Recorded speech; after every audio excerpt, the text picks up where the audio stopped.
This podcast is for pure entertainment. Our thoughts and views, man, they're not to be taken serious. If we hurt your feelings, then maybe you should stop being so soft. We don't want no smoke with anyone for voicing our opinions, bro. Please, please, please, please. We are all pussy. All of us. Welcome to the Iceberg Lounge. I hope you enjoy this just as much as we did making it. You did. This Monday all the way through. There's like nobody at the office. So. Yeah. It Nice. was sweet. No PTO needed, right? So. Yeah. Man, with my job, right, I would take every year around this time, I would take 2 weeks off. I'd save up all my PTO and I'd take 2 whole weeks off so that all the holidays are included, so I don't have to use all the PTO neither. I work for a tech company. They got that bullshit. You can have as much PTO as you want, which means you never Right, fucking take right, it. You're right. just always like. Yep. Yeah. That's true. By the way, I hope you guys got a bleep button for the show because I curse like a drunken sailor. So. So for I don't know, monetization dude. purposes, you have to wait at least 5 minutes and then start cussing and using profanity. Okay, got it. Because after that, that's when the You algorithm give me the goes. signal and then I can start doing it. Yeah, for monetization purposes, yeah. So you I to didn't wait at know least that. 5 minutes. Yep. No wonder why I can't make a buck.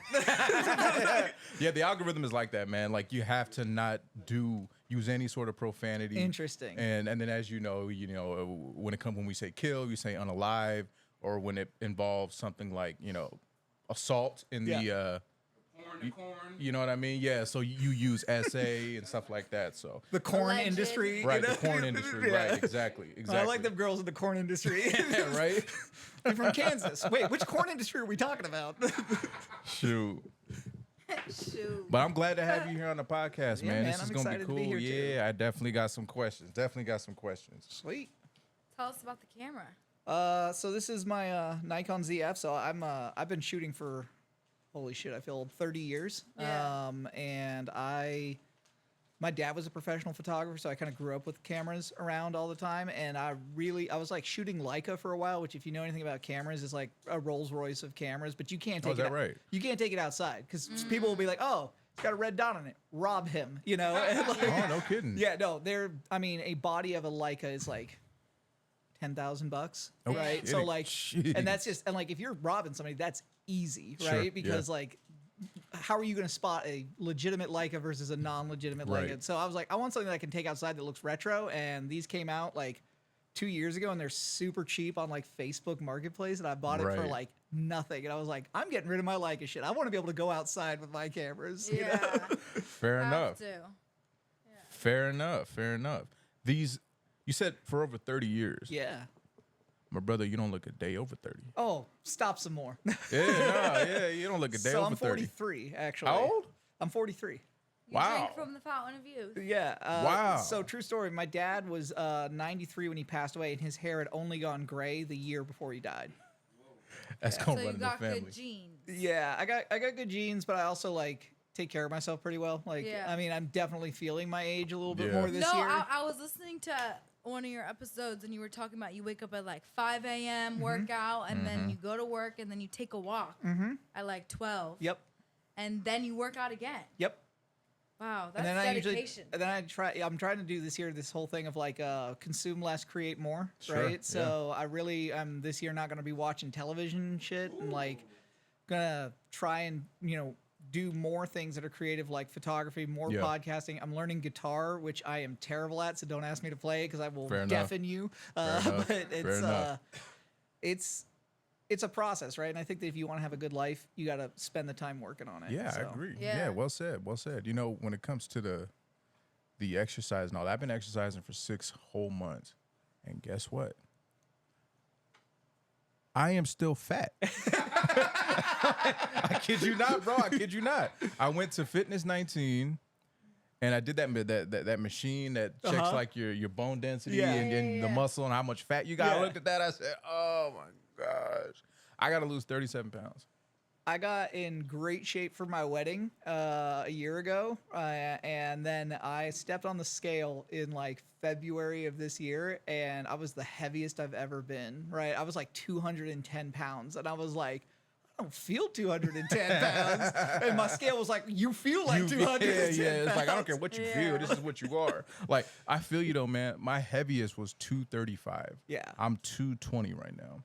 And I have to lose 37 pounds. I don't even know the What's math the on barrier? that. Because you said so, or That's what the machine said. Like it says, like to be at my okay. ideal weight. Said lose 30 pounds. Yeah, Well, pretty much. Yeah, it was like you maybe fat. need to You fuel- fat. Maybe you need to fuel differently. Yeah, it's I'm sorry. Well, just remember though that muscle's heavier than fat, so like you're probably getting more muscular, which means your weight's gonna do this for a minute. So Yeah, but it's like I've been doing it since July. July, brother. Like I definitely feel stronger. Not a lot of definition because I have a lot of carbs, and Sure. carbs gets into the definition. yeah, I got that same problem. You know what I mean? Like yeah, so it's like I'm I'm definitely 180 pounds of rippling muscle. I'm 190 though. You know, right. I'm just like, man, I've been up and at it every single day. Every day I'm up and at it 30, 35 minutes, 40 minutes. And I definitely feel a lot better. Like I only did it really because diabetes runs in the family. High blood pressure runs in the family. And I love sweets and I eat a lot of candy and a lot of just because I was so broke growing up, I didn't get to have it. So as an adult, they should have never gave me money, you know? So I'm like, yeah, they should have My never wife gave is me gonna money. watch this and be like, him too. Yeah. Bro, and then my wife is like, you gotta stop because I'm eating too much. Right. She's like, you have to stop. Right. And I'm like, you right. And it's like, but the main reason why is that I suffered an injury in my back 10 years ago. Yeah. Lower or upper? Lower. Oh, that's and the like my fucking worst. L1, 2, or 3, one of those. And because of that, I developed arthritis in my back. Right. You're tall too, so like you're feeling that all the time. Dude, it when I'm sitting down, when I'm driving, even if I eat too much, even if Yeah. I just eat, I'm sitting here suffering. Yeah. So I wanted to lose weight and focus on building my muscle around my back Yeah. to take some of the load off. Yeah. You know what I mean? Yeah, But, core muscles. You know what I mean? So You want something to blow you away? Are you just in the gym or are you doing anything else? So are you about to say the walking? No, I'm about to say dance classes. So my wife was a professional ballet dancer for a whole chunk of her life, and she put me through like a dance routine, and I was like, this is the most fucked up thing I've Yeah. ever done to my body. I'm really glad you said that, Graham, because there's a hip hop studio that I found not too far from here, and I love to dance. I actually am a dancer. And that right there, I'm like, bro, I have to. You feel me? I'm like, I'm Yeah. telling my girl, I'm like, we got to sign up and do this. But come January 1st, I'm going to take the diet more seriously. Yeah. You know, because right now it's the holidays, you know, all my family. My mama's making me 50 tamales. My mother-in-law just made me 10 tamales. I'm going to grub out. And then come November, and then come January 1st, I'm going to speak to the Hibernation until nutritionist. January. Yeah, I Yeah, love exactly. I love being healthy. I don't love it enough to give up pie. Okay. Right? Butter. There's one of my favorite comedians, David Tell, said you can tell a lot about somebody by their skin. Like, look at Sure. mine. Like long walks on the beach, I'm out. Hot dog eating contest, I'm listening. The glizzies. The glizzy eating contest is crazy. This is gonna be good, man. This is gonna be good. I can't hear. Yeah, I can hear you. Yeah, man. When I met my wife, she was 100% vegetarian. Like I walked into her apartment the first time and I opened her fridge and there was like lettuce and like a bag of frozen like peas in the fridge. Oh my And I was gosh. like, what do you eat? She goes, well, there's peas in the fridge. And I was like, this is not gonna work for me. You know? Yeah. Did you convert her? Yeah, no, she's. I've gotten her on red meat recently, and that's the thing. Like she was like, I don't really like red meat, and I was like, hold on a second. Yeah, right. Let me make some brisket for you. Yeah. Crazy. How could you not like red meat? She grew up in Colorado though. She grew up in Boulder, and so she grew up in this like super hippie community, and so like every new health fad was the thing that was in the house. Sure. And yet she I'm with you. Like my parents were like, oh, you can't eat sugar, and now I'm like a grown ass person eating like an entire bag of Bro, a Skittles whole myself. thing. Yeah. And not feeling guilty neither. No. Until the next morning when I wake up and my teeth hurt, you know. Teeth hurt. Yep. That's a fact. But yeah, no, I'm fat and I got to lose weight, and I'm certainly planning on it and not sensitive about it. I told him, I was like, man, just tell me like it is. I'm a fat guy. You fat. Yeah. According to the machine, I'm obese. So what they say is, man, if you're working out and it's not workout, it's half and half. It's diet plus workout. Yep. So you working out, but you still eating. Like a pig, dog. So if you're gonna eat like a pig, which is fine, what they say is to consume calories. Yep. if you're gonna do that, then you have to lift, and you have to eat right. You have to lift and then eat after you lift within 30 minutes of your lift. Oh my gosh. I ain't So if doing you're that, gonna yeah. eat crazy like that, Yeah. then go to the gym. So, I'm Yeah. fucked. So in the morning, go to the gym. After the gym, eat crazy, and then you'll Right. digest that quick. That will not stay in Yeah. you because you just worked out your metabolism. Do push-ups. Every time you want to eat, do some type of workout before. Yeah. Do some type of workout before, and then you can eat whatever you want. I would say eat. I might, dog. Just don't eat bagged be lit. food. Just don't eat fast food. Or, Bro, It's hard. or Yeah, you but know. you I'm can in just a- tell your wife, I'm not fat, but if I was a cigar, I'd be called Robusto. You know? Robusto. Rasputia. I'm gonna turn you down, but Yeah. because I'm gonna need you talking to Mike. But I'm gonna turn No you worries. down. So you good. What's it? Robusto. My wife was like, "Yeah, you're not like." But earlier this year, like and the mental health part of it's actually really important too, because like they have actually proven that if you don't sleep enough, you don't burn enough fat, and then Yeah. if you're depressed, you actually hold weight. And there's certain times a year because human beings basically. Wow, I can't hear myself at all now. I hear you perfectly fine. But yeah, human beings as like a whole actually during the winter we're designed to retain fat because when we were running across Sure. the plasticine and it was fucking frozen, we had to have that fat to stay alive basically because we couldn't get food. And yeah, there's a whole bunch of science to that shit that's fascinating. It is. It actually really is. Yeah. All right, let me know when we start so I can stop swearing for 7 minutes. Okay? No, you're good. You've been in this bitch. You good. You're good. You're good. The game been on. Yeah, you Oh good. shit. Okay. Well, you guys get monetized off this one. Right. Yeah, no, we're good. I like that. The only episode that cost them money, actually. Fuck it. Well, what it we're the is. Iceberg Lounge. I go by the Sir. name Uno. I'm your gracious, humble, cocky host. To my right, I have my dog, the zombie, Yeah, Phyllis what's up? Driller in this motherfucker. To his right, got Taylor, the beautiful Taylor in this motherfucker. Stay out her DMs, fuck niggas. To her Weird ass right, niggas. I got Lame the ass man niggas. June in this motherfucker. Is there? We got a very, very, very, very, very, very, very special guest today. Somebody that Gerald Ford. No. He's dead, but he's here. right. Somebody that I genuinely fuck with. I grew a relationship with over the course of the internet. Just kind of just in tapping in there. Did a couple podcasts with him, couple interviews. Got to really know him as a man, and he's a very, very intelligent, interesting dude. So I'm very happy to have him here today. We'll be talking from everything. This man has knowledge on every topic that I could possibly think of. This man has knowledge on. He's like a encyclopedia, Wikipedia on fucking everything. So I'm Now I just gotta definitely not fuck this up. Right. No, you're good. You're good. Hi, it's all downhill It's from all, here. it's all up to us to make sure we ask you the right questions sure. to make sure For you're sure. going. And I For think sure. we did our job. So I think we'll be all right. sure. But without that being said, further ado, my man Graham Carter in this motherfucker. Thank you man. for having me, man. Thank you, This thank is you. I said man. I Yes, said to your sir. sister, I was like, this makes my whole shit feel so simple by comparison. It's like 19 cameras, 8 monitors. Philly, do you ever go to sleep in here? Nah.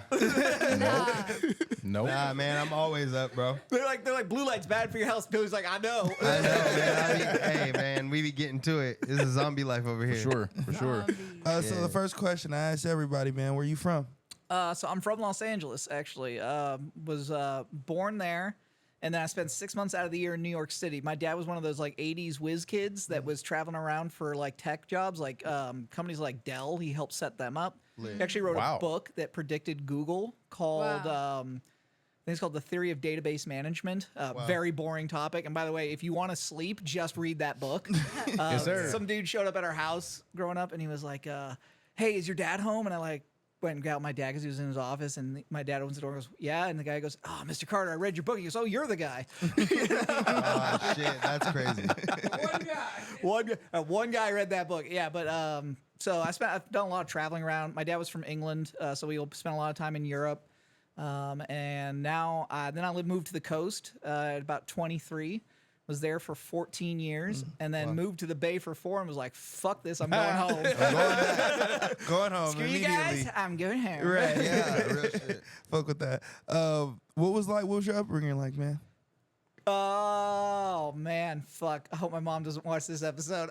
So my parents were both like geniuses, and I mean that in like the like clinical sense. Like my dad, very much like a savant. Like he could pick up anything and do it. Right. He was in the Royal Air Force during the Second World War. He started as a radio mechanic, so someone who would actually build radios that would go on bombers and stuff. And then one day he was just sort of like. Some guy was like, well, we have a really dangerous job, but you get your own bed and we'll give you extra whiskey. And he was like, what's that? And they were like, pilot. And he was like, shit, okay, I'll do that. And became a pilot. And you're just like, crazy. how many people do you know that are just like, oh, yeah, I'll just become a pilot. That's what I'm going to do. Right. And then, you know, like his entire career was just picking up stuff. But my mom was like a professional designer. She went to art school and a professional abstract painter who then designed, you know, it was called the Chase Building, but the big sort of pointed building in San Francisco. Yeah. At the top of that used to be the American Cardiology Association, and she designed the entire top floor of that building. Wow. And then at 40 was just like, you know, fuck it, I'm going to become a therapist. Oh, wow. Because she didn't have enough to brag about That's at the lit. fucking dinner table. Right. That's And so then dope. I have a brother who's, I love him, but he's a giant pain in the ass, right? Everyone got one of those. Yeah. And he's also just like, he used to drive my parents insane because they would be like, we don't want you on the computer so much. And he'd be like, fuck you, I'm going to be on the computer learning to program. And then they were like, okay, well, we're going to take away the computer. And unless you can buy one for yourself, Then you're not gonna program. then you're not nothing. going to program. Yeah. And then he was like, cool, I'm going to go get a job at Jet Propulsion Laboratory Oh, shit. doing Yeah. data That's entry. lit, bro. And then I'm going to buy a better computer than we have in the house. That's My so mom, dope. I remember he brought that thing home and I looked at my mom and I was like, you really played yourself here. That's so funny. That's the realest shit, though. But Straight up. I'm the only member of my family who didn't go to college, and I mean, I went to college and dropped out twice. Twice, yeah. Valley College, home of the Monarchs, right? Very prestigious College. university. Very prestigious. That shit's so funny. The only place I've ever gone to school, and I was like, "Fuck, is this like a prison, or is this like actually? yeah. People trying to convert you as you walk into their religion and shit." Shit nuts. But yeah, I don't know. I didn't really like college. I didn't like it. And then I joined the tech industry at like 23 after working like kind of bullshit jobs. I worked Yeah. at Trader Joe's. I managed a video store back when those were things. And then I worked for Technicolor, and I was like, fuck the movie business. Right. I'm going to go try and get a tech job. And that's how I ended up in the coast. Is I had a girl that was in Lompoc. And she was like, oh, I heard about this job. You should check it out. And I was like, well, fuck, I get out of the house. Right. I get out Right. of LA for a little bit. I'll come back in 6 months. Right. 14 years later, I was like, maybe I should go back now. Right. Yeah. Yeah. That's lit. Just talking to you, hearing you kind of, whenever we kind of bring something up, you kind of always refer back to, I would assume was your idol, kind of. Talk to us about your relationship with your dad. Oh, man. Everybody's dad, especially for men, is the most important person in their life, right? Because like, Well, it's- I don't, and that is no shade to single moms out there, right? Like I get it. That's a really fucking hard thing to do, but it's even harder because like you don't have the gender touch points, right? Right. And my dad was respectful and cool with everybody, right? I remember we were at the Hollywood Farmers Market right before I moved out, and there was a guy there who was having a pretty clear schizophrenic attack. And my dad just sat with him and talked with him until the like EMTs showed up, right? And like that was just the person that he was. And if I don't, you know, he was also someone that was like, be you, don't be me, right? Because like he also didn't think of himself as like perfect in any way, so he would just be like, figure out who you want to be, and that's who I'm gonna love, right? And which is so different than how most parents do it. Like my mom was definitely the opposite end of the spectrum. She was like, listen, you better go to college, or you're gonna be nothing, you know? And I'd be like, Yeah. fuck, no pressure, but I'm terrible at reading and retaining shit. Yeah. But yeah, so we had really different personalities, but like he was that person that like when you were talking to him, his time was your time. Wow. That's dope, man. Yeah. The person I would compare him to, because I've always heard him referred to this way, is The Undertaker, right? The Undertaker, if you're talking to him, he's 100% focused on whatever you are talking to him about.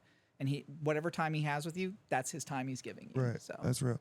Another person that I do hear you talk about a lot, and she kind of pops in and out of the chat when she chooses to want to. We're on CTC radio a lot, so Yeah. our In the relationship is a little different. You know what I mean? So talk to us about wifey, man. Talk about your relationship. Your relationship is super, super fire, man. So that is shout out to Jillian, my wife. That is the most absolutely beautiful human being, just like entirely, that I've ever met.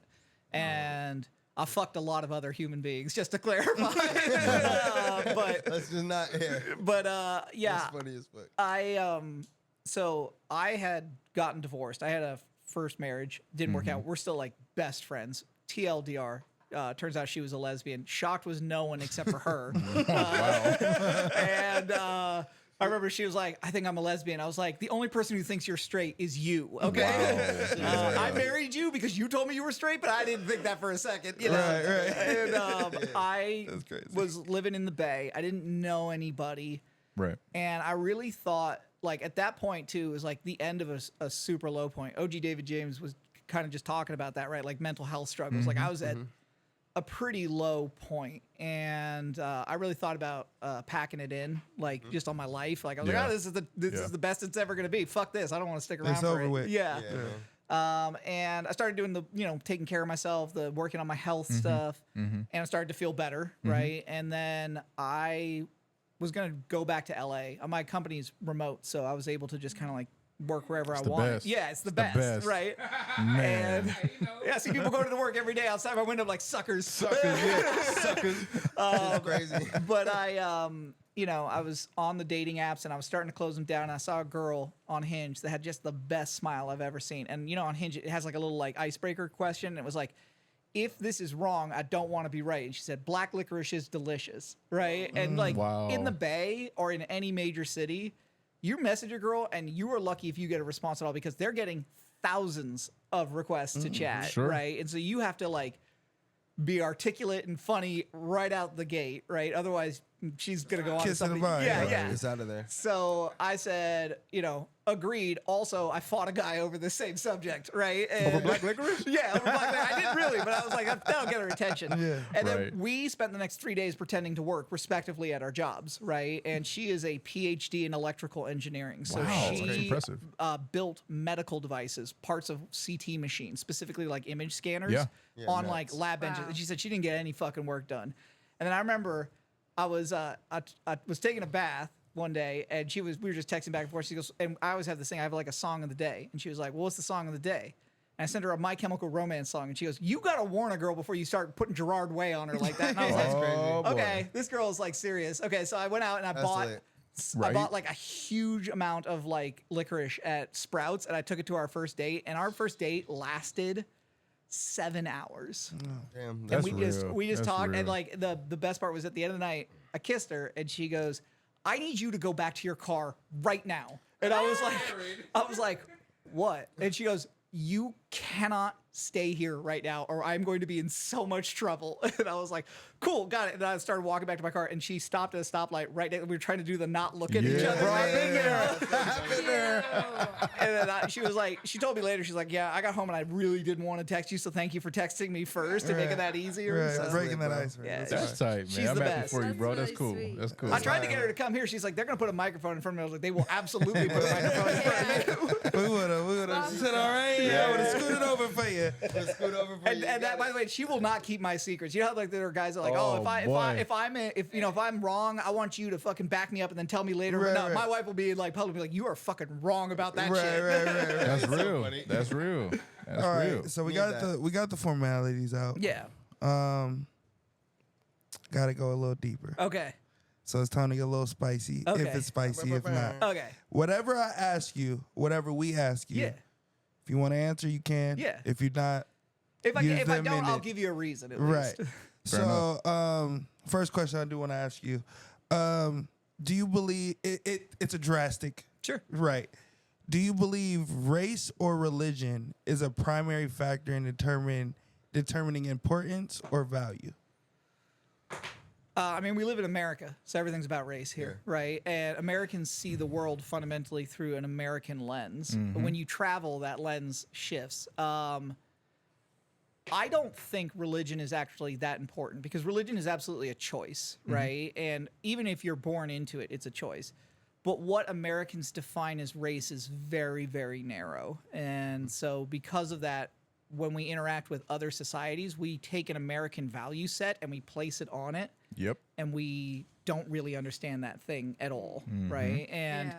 it's my favorite example of this is when we went to Iraq in 2003. We're gonna give them democracy. Well, they didn't fucking ask for it, did they? You know. Yeah, and then just we doing gave it to shit. them, and they were like, "We don't understand." Like, Right. the very first election, they literally rigged it because they were like, "People don't understand what voting is here," and it's like, it's not that they're incapable of understanding it, but it's like people forget that it took 250 years for us to get here. You can't just hand here to somebody else. Right. That's Exactly. not how that works. Knowing you and talking to you almost on an everyday basis, I know you are a proud Jewish man. Educate us on why everyone, why society says, like, okay, so when Kanye went on his rant, Oh yeah, here we right? go. So when Kanye went on his rant, he goes into like, and we know the underlying message that people say in Hollywood, like Jews dominate this or run this, whatever the case may be. Why is that a thing? Sure. So, I mean, I think the first thing you have to do, and I want to be clear, I speak for me. I don't speak for all Jewish people, Right. right? Like, so, because like, there's a really funny joke: 2 Jews, 7 opinions, right? So, I think it's really important to understand that like Hollywood in and of itself is a microcosm of the American racial experience, right? Which is Sure. that Jews, Yeah. when we came here in the 1800s, were lynched alongside black people pretty fucking regularly, right? And we couldn't get jobs, just like black people couldn't get jobs. And so we would move to a new area, try to make, you know, ourselves part of that community, because community is a huge portion of being Jewish. And then we would be kicked out, right? Or there would be an incident or something else would happen. And so we would have to move. And by the time we got as far as the Pacific Ocean, I'm pretty sure we were like, well, there's nowhere fucking else to go. Right. Let's build something. And, you know, we've always been a people of entertainers, of comedians, of dancers, of Singers. musicians. Yeah. And, you know, the only way to ensure that you don't ever have to give something up is to build it yourself. And so Yeah. we built Hollywood, right? Because this technology came along called the motion picture. And we were like, cool, we can do that, right? I think it's really important, though, to understand that, like, in defense of Kanye, and I hate to defend Kanye, Yeah, but in defense of it's him, real though. he is talking about something that isn't like explicit. There isn't like a group of Jewish people that secretly run everything, but Exactly. like tribalism's a real thing, right? And And so a lot like, of people don't know about that, so he's bringing light to it. yeah, he is, but he's also presenting it in a way that is 100% Not false. That good. like, yeah, that it's like, not the It's right. very anti-Semitic. yeah, no, it is. Yeah, of course, It is. that's a very. But in all fairness, he is talking about something which is like, if I am a person, if I see someone who looks like me, I am biologically designed to give the person who looks like me A more chance, breaks, more right. chances, Right. right?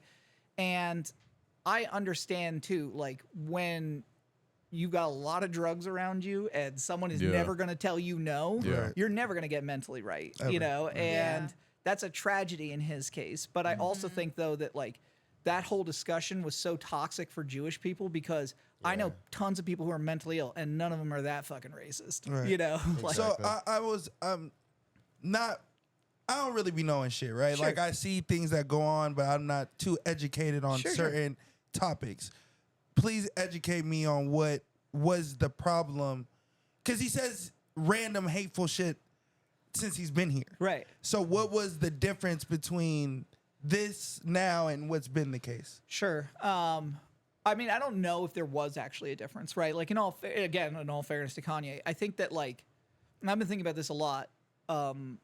Identity politics is a really, really tricky subject matter because it does have some definite positive upsides, right? Being able to identify yourself within a community as separate from that community is how individualism is built. Okay. White people have had it literally since the minute they got here, right? And Jews have built it by building an identity for ourselves, right? And black people have really struggled with this. And why? Because every time they're about to get up, somebody takes their knees out from under them, right? And I think that I don't know that what he said was any worse than things that other people have said, but because we were all talking about it at that moment, it was much more. heightened. Yeah. Yeah. And I do think though that like it is problematic that people can end in the same place and not come from the same place. So what I mean by that is like, boy, you're gonna get so much hate mail out of this episode. But Take it on, bitch. Sure, yeah. Bring it on. Bring it on, bitch. I think that like when you look at what he was saying, it's so close to something that David Duke, who was a Grand Wizard of the KKK, would say. Do I think that Kanye West is hanging out with David Duke? No. Do I think he's hanging out with Nick Fuentes? Yep. And it's like, you can't stand next to a Klan member and say that shit and then expect people not to think that you're racist, right? So like, you know, at the end of the day, he's walked so much of that stuff back, right? Like he learned to speak Hebrew, right? But you know, like the person who I've seen handle this the best is actually Nick Cannon, because he got in trouble, I think in like June 2021 on his religious shit. Yeah, I didn't know about that. yeah, he made a bunch of really wild ass comments, basically saying that That's when he left and started his own radio show, didn't he? Yeah. It's because of that, right? Yeah, I thought so. Okay. Yeah, so he said a bunch of stuff, and a lot of it was basically like Jews were the reason black people don't. I totally remember that.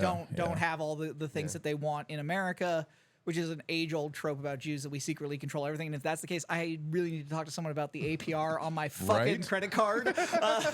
But he basically took himself off the air for like 2 weeks. Went to what's called the Simon Wiesenthal Center, which was a Nazi hunting organization. So after the war, Nazis escaped to South America. If you go to Argentina, there's an odd number of German last names in Argentina. And there were these groups designed to like track down Nazis, and Simon Wiesenthal was one of them. And he kind of started to learn about Jewish culture outside of the Holocaust from that, because most people are like, yada, yada, yada, World War II, the Holocaust, real bad, they're Jewish people. Next question, please, right? And like, there's so much more to that, you know? Right. Always. Do you believe, I mean, not believe, I kind of, I think I'm starting to understand the power dynamic between celebrities and quote unquote Jews, I guess, is because, and correct me if I'm wrong, just from kind of hearing the stories a little bit, I'm kind of deducting that I think they are classifying the people of high power that don't particularly fuck with them and classifying it all as Jews. Like, let's say if I have a problem with a particular person. Yeah. Like, okay, I'm cool with Vitera Pod. There's people that I don't fuck with, and I'm cool with you, right? Let's use your podcast, for example. I'm cool with you. There's people I don't fuck with. If that particular person hit you up and was like, hey, I want to do a podcast with that person, with you, and I know that they hit you up, not that I would blackball them, Right. but I would hit you up and be like, hey, yo, fuck that person. Yeah. Like, don't interview that person. Is that kind of what they're talking about? Like, all I'm kind of hearing is you may have a problem with one homie because one homie has a problem with you. You can't work with his network system. I think it's really important. I've read a lot of books on this subject. Yeah. Probably too many. Probably why my mental health last year was fucking terrible. I imagine so. I was like, let's read every book about Jew hate we can get together. And by the way, the library's got a lot of them books. So I think it's really important to understand hate is not a rational response to anything, right? Yeah. And it's a learned response. And it doesn't matter who it comes from. So it's when I say this stuff, it's really important to understand that, like, there's no way to rationalize this. I'm sure that's part of it. I'm certain that's part of it. And Jewish people, to give you an idea, are only 2% of the world's population. There are 14 million of us total on Earth. To give you an idea, worldwide, within the United States, there's 180 million black people, right? So, like, percentage-wise, we are such a small community that when something happens, we feel it instantly. It's just instant. A great example of this is I interviewed a guy for my podcast, on my original podcast. Stopped talking to him because I was just working on my life, trying to get it better. On October 7th, he was killed on the other side of the world. This That dude was, day? yeah, he was working No. security at the Nova Festival. Oh no. And actually managed to save a bunch of people's lives. I just interviewed his best friend because we've started talking since then. And that's coming out in late January. But the sort of like long story short is I don't know that there is a reasonable explanation for hateful ideology other than someone is scared of someone that they perceive having more power over them than they have over themselves. And especially, like, one of the things me and my wife laugh about, because my wife's much more Jewish than I am, is how every conspiracy theory basically ends with the Jews, right? And like It does. it does, yeah. And you're like, that train is just fucking never late, you know. My favorite is we were talking about like UFOs, and then she was like, "Yeah, but the Jews." And I was like, "Fuck, damn, it's The another one." Jews. I mean, I think it goes back towards Honestly, I think it just goes back to the beginning of time with Christ. I Yeah. think Well, everybody before that- hated. I think everyone hated Christ, and there was a, if my recollection is right, that was what he was considered. I think that's what his people was a were rabbi. considered. So I think a lot of people just off that kind of stems from that. Jews have a bad name, regardless of. I mean, we put the best one on the cross. So I mean, my argument is question, always, too. hold on one second. But Yeah. my argument against that is always like, why aren't you mad at Italian people then? Because like they're the ones that fucking killed him. The Romans, yeah. Like, I don't see anybody out here like fucking Italians. I'm not eating any more pizza. It's what I necessarily mean is the hate, right? Right. It's the same thing that they look for. Yeah. If I use black for an example, it's the same thing that they look at. Oh, they're more powerful. The rumor, they're more powerful, they're stronger, they're bigger, so they could take more of a beating or little things like that. It's the hate for things that are inferior. So it's not that they're going to hate the people that. Why would I hate the Italians? Why would I hate anybody that was scared of an inferior race and a dominant race? So I think that psychologically it still plays in fact into people's minds. I don't think that they're able to articulate that that's probably why. But to me, it just makes the most sense because it's been happening forever. Yeah. So if it's been happening since the Holocaust, has been happening since Jesus, has been happening in today that you're speaking about, then a lot of those things kind of resonate into kind of the things that we kind of resonate with being, blacks or whatever. And I think kind of something that you said earlier, I think we use like minorities as a thing, right? And I think we use it as a thing because if you use the numbers, or like as you said, you guys are the true minorities off of numbers, right? I think, but what it comes down to is we don't necessarily know where we're from. Yeah.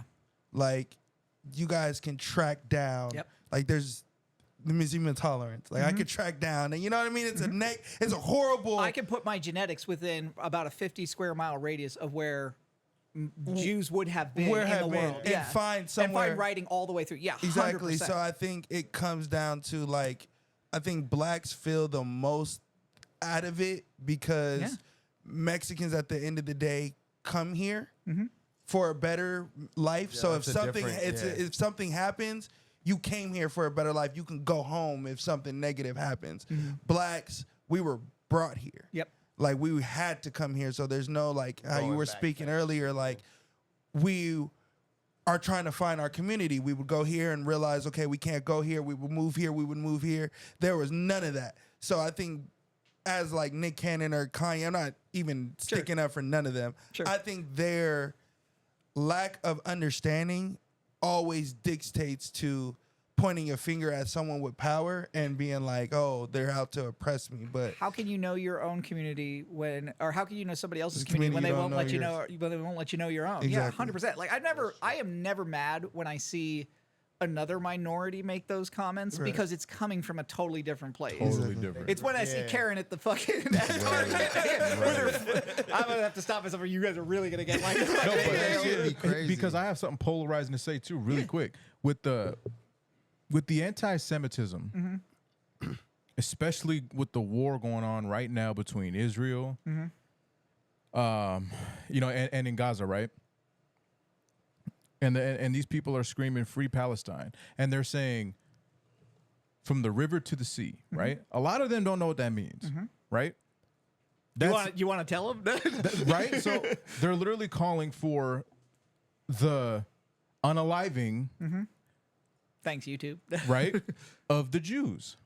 But then they want to demonize Nick Cannon and Kanye for speaking out against the Jews. This is what I don't like about people in general.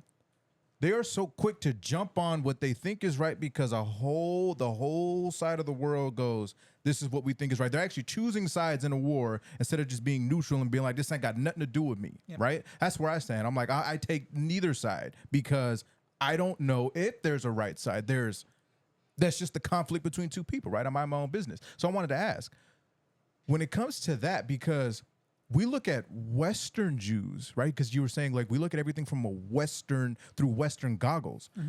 We look at the Jews here and we call them Jews, but we don't call them Jews over there in Israel. We call them Israelis. How do you feel about the people that are so wish-washy and only care about the Western Jews, but don't care about the ones on the other side of the pond?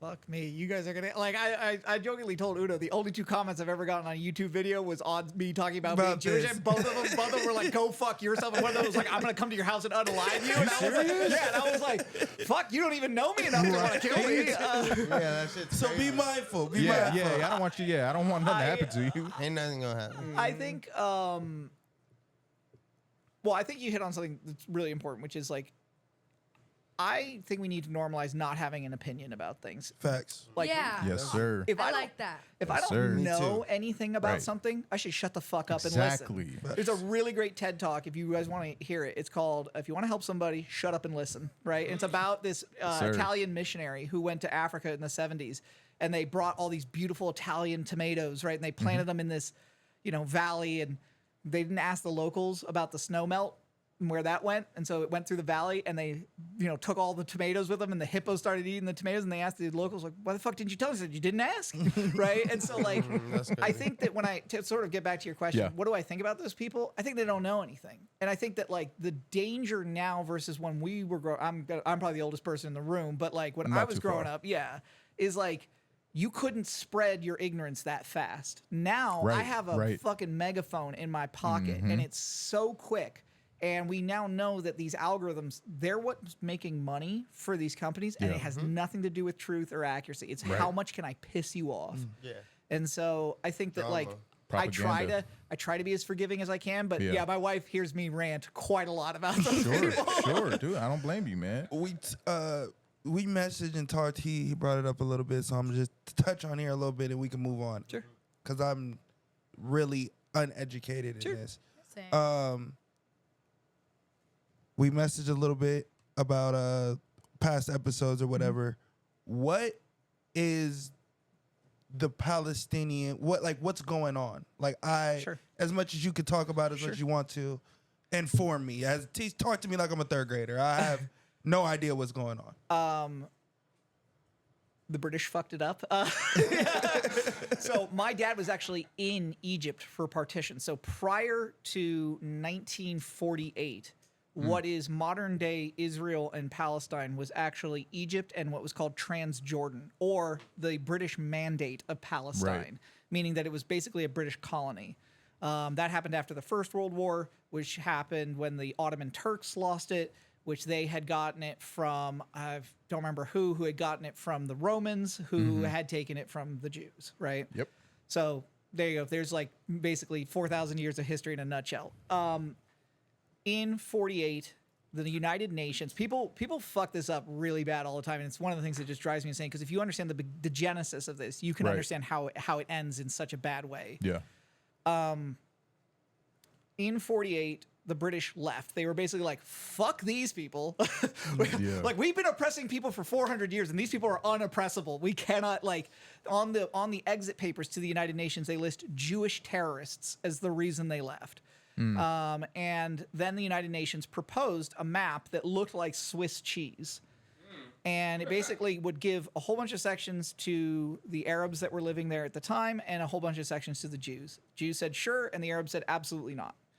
And then over the next 60 years, various leaders of what is now known as the Palestinians, which is a term that was basically created in the late 50s to try to define this group of people,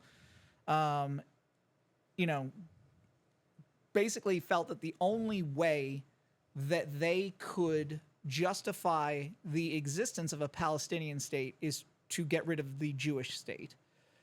The problem with this conflict is that it's not a racial conflict, it's a tribal conflict. Jews and Palestinians actually have so much more in common Exactly. than they have actually different, right? And they're back. Yep.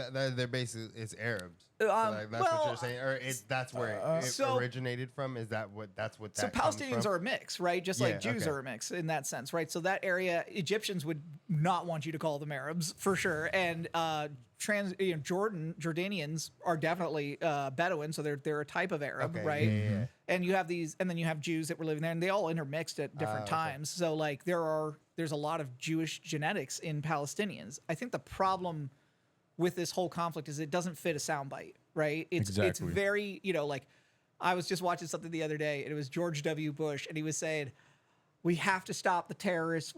I implore all countries to stop terrorists. And he turns around and goes, watch this drive, and hits a golf ball, right? like that's JW. that's GW, that is the American way of looking at wars, G-dubs, right? Yep. I'll just say that like it has been bad for 60 years for everybody involved, right? Like we have been murdering each other for, I don't really understand the reasons why, because we have so much more in common. Other than people are making a lot of fucking money off of it. Oh, on that's a fact. every side of it. Yep. And then the biggest thing that's happening here for Jews in America, which I can talk much more fluently about, is, the last year has been a lot of people that Jews have always been at the front of social justice movements. If you look at pictures of Martin Luther King marching, there are Jews in that front row with him. And the reason is because Jews prize education. So there's a lot of Jewish lawyers, a lot of Jewish doctors. And so if you needed attorneys for things like maybe people getting arrested for shit that they had nothing the fuck Civil to do shit, with, yeah. Right. you would probably have a Jewish attorney, Yeah. right? Yeah. And that is still a thing that happens today. And in the last year, since October 7th, a lot of us have been looking around going, why the fuck are you saying this? We just literally had a conversation about how this doesn't apply to everybody else. So why does it apply to us, right? And I think that like that's a very disconcerting moment for anybody when you're like, my friends Yeah. aren't my friends. Yeah, of course. So Of course. is there anything that someone could say that supports Palestinians that you would agree with? Sure. I want a Palestinian state, and I also want a Jewish state. Okay. Like those two can exist side by side. Now, there's some geographical situations they got to figure out, because if you actually look at a map 100%. of Israel, you got Gaza over here in the west. Yes, Like, yes. I don't know, build a really high wall that Yeah. they could just try. I don't know. Ramp. Yeah, But you can live territory together. shit There's gets serious. you can have one that lives. You can coexist together. I don't know any Jews that don't want the Palestinians to have safety and Right. dignity. I am certain that they exist. I am not saying they don't exist. But Right. the problem with war is that the most extreme voices dominate the conversation. every time. Yeah. I don't think it is fair to ask anybody, though, to give up their own safety to help somebody To help else. another And I'm one. not saying that like you don't have to give a little to get a little, but we've been giving a little, getting a little for 60 years, and it sometimes works out, and a lot of times Most it time doesn't. it doesn't. Yeah. Yeah. Real. And can I say something too? Not to cut you off, brother. good. Just to touch back on how synonymous the animus is towards Jews and blacks. Historically, because I subscribe to the Jewish faith, to Christianity in particular, the Jews have been for thousands of years persecuted. There's been mass genocide since its inception, back when Abraham started. Okay. When it comes to their persecution and then the persecution that that black people have suffered when we came. So yes, I agree that the Jews have been suffering a lot longer to the point now where you guys don't even know where your tribes anymore. The tribe of Benjamin, the tribe of Joseph. You guys don't know anymore, and that was something that was really, really important to the Jewish community, right? I actually just wanted to agree to say that, yeah, the Jews and blacks are really synonymous because of the suffering that we've both endured as a community of people. Let me give you two things here. One that you said that I think is also really important that we focus on. Like, I do not believe in playing the suffering Olympics, right? Sure. Like, if you're getting every piece, like if you stub your toe, it feels just as bad as to the guy down the street who got shot, right? Right. Like, pain is entirely subjective. So there's no point in saying like, well, someone's had it worse or someone's had it better. Right. But what I do think is really important is if you look at Jewish and black traditions, they really symbolize the same things. They tried to murder us. They failed. Let's eat. Right. Facts. That's it. Yeah. So I just wanted to, again, I'm not trying to say let's play the suffering game. Absolutely No, not. yeah. I'm just like, I'm highlighting the similarities between us two as people. Yeah. Like highlighting that. I'm like, because when you say that, I'm like, you know what, you're right. Because I read the Bible every day, and I've read the Old Testament many times, and I know what the suffering that they've been through. It's the same thing with blacks. We're synonymous with each other. You're right. And the Jews are really tiny. The nation of Israel is the size of what, New Jersey? Like how big? It's tiny. Like it's New Jersey's actually bigger. It's like I think it's the size of Rhode Island. That shit's like crazy. and then you guys are sandwiched between the continent of Africa, Yeah. Europe, Yeah. and I think so you guys are just completely sandwiched all in there, and the animus towards the Jews on the other side of the ocean is mind blowing to me because the Jews that are Western are just as Jewish as the ones over there. So that's why the whole conflict and people choosing the Palestinian side. I'm like, you're free to do what you want. I'm like, but you're not thinking. But there's no sides in a tribal war. There isn't, right? Like, because if one of these sides is wiped off the map, no one's winning in that equation, Exactly. right? That's Like, what that's what you were saying. Like one side Exactly. just don't know. Yeah. Just don't know enough. They just that's just how it My is. last Jew question, and then we're moving on. you can have That's as a funny many as you sentence. want. No, this is my last one. Then we're moving Also, on. can we get a whole section? Can we get this clip called "The Jew Question"? Oh no, this episode is called The Jews. Okay. Just don't call it the solution to the Jews. I don't want to get you the other hate mail. Yeah. You tell me what's socially okay. Okay, Right? okay, The yeah, I'll Jews help you cool? out. Yeah, you let me know. I'm gonna get cussed out by my wife. When I go. She was like, "The one thing I want you to be careful to not talk about is Israel Palestine, because I know that shit's gonna piss you off." And I was like, "Don't worry, Udo's got me." I got you. I got you. Now, this may not piss you off, but I just don't know. Okay. So I need to be informed. Sure. I'm new to terms. Not really sure what's going on with names. Sure. I don't really know what's going on. Sure. Can you define or tell me what it is to be a Zionist? Sure. So, really important. Like, you have to put Zionism in its proper context, which Okay. is in around 1880. A lot of what are called transnationalist organizations started, right? And you had World War I happen right after that, right? So what World War I was basically a group of nations had signed deals with each other. Someone hucked a grenade at the wrong guy, killed him, and it caused an entire world war to happen because everyone had signed an agreement saying, "Hey, if so and so attacks you, That's I'll not attack supposed them." to happen. Right? Right. Yeah. And Zionism is basically a really simple Jewish tenet, which is that we are from the land of Israel and we would like to return to our tribal land. If you look at land back for Native Americans, it's the exact same thing. okay. Land back Yeah, is yeah. Zionism. Okay. But there are also, just like any nationalistic belief, very extreme elements that, for instance, like I again am not speaking for anyone else, but I don't give a shit about the West Bank and I don't give a shit about Gaza, right? Like Right. I'm not going there. I'm not hanging out there. Right. Right. And like if they're welcoming to me, sure, I'll go hang out there. But I don't think that like it is imperative for us to have this particular piece of geography in order for us to be whole. I think I said this the other day. The grass is greener where you water it, Right. So if your society is healthy and doing the things that it needs to do to have healthy citizens, then you're not going to want somebody else's shit because you already got yours. You know who does that really well? Canada. They never invade They anybody. just be chilling. Right, yeah. They're just like, let's have some poutine and watch some hockey. They you just know? invade their own people's freedoms. Yeah. And I think that like They just do weird. and I think that like that's Zionism is a nice, easy target for Americans to understand because there's an ism at the end of it. Yes, No sir. ism is good, right? Racism bad, sexism bad, Yeah, Zionism yeah. bad, right? And there's actually a really interesting federal case about this. And the guy actually just got released as possibly part of a hostage deal that America is working out to Oh, hell free the no. final hostages. But in 2005, the FBI indicted a group called the Holy Land Organization. And the Holy Land Organization was raising money for terrorist groups in the Palestinian occupied kidding. territories, right? Huh.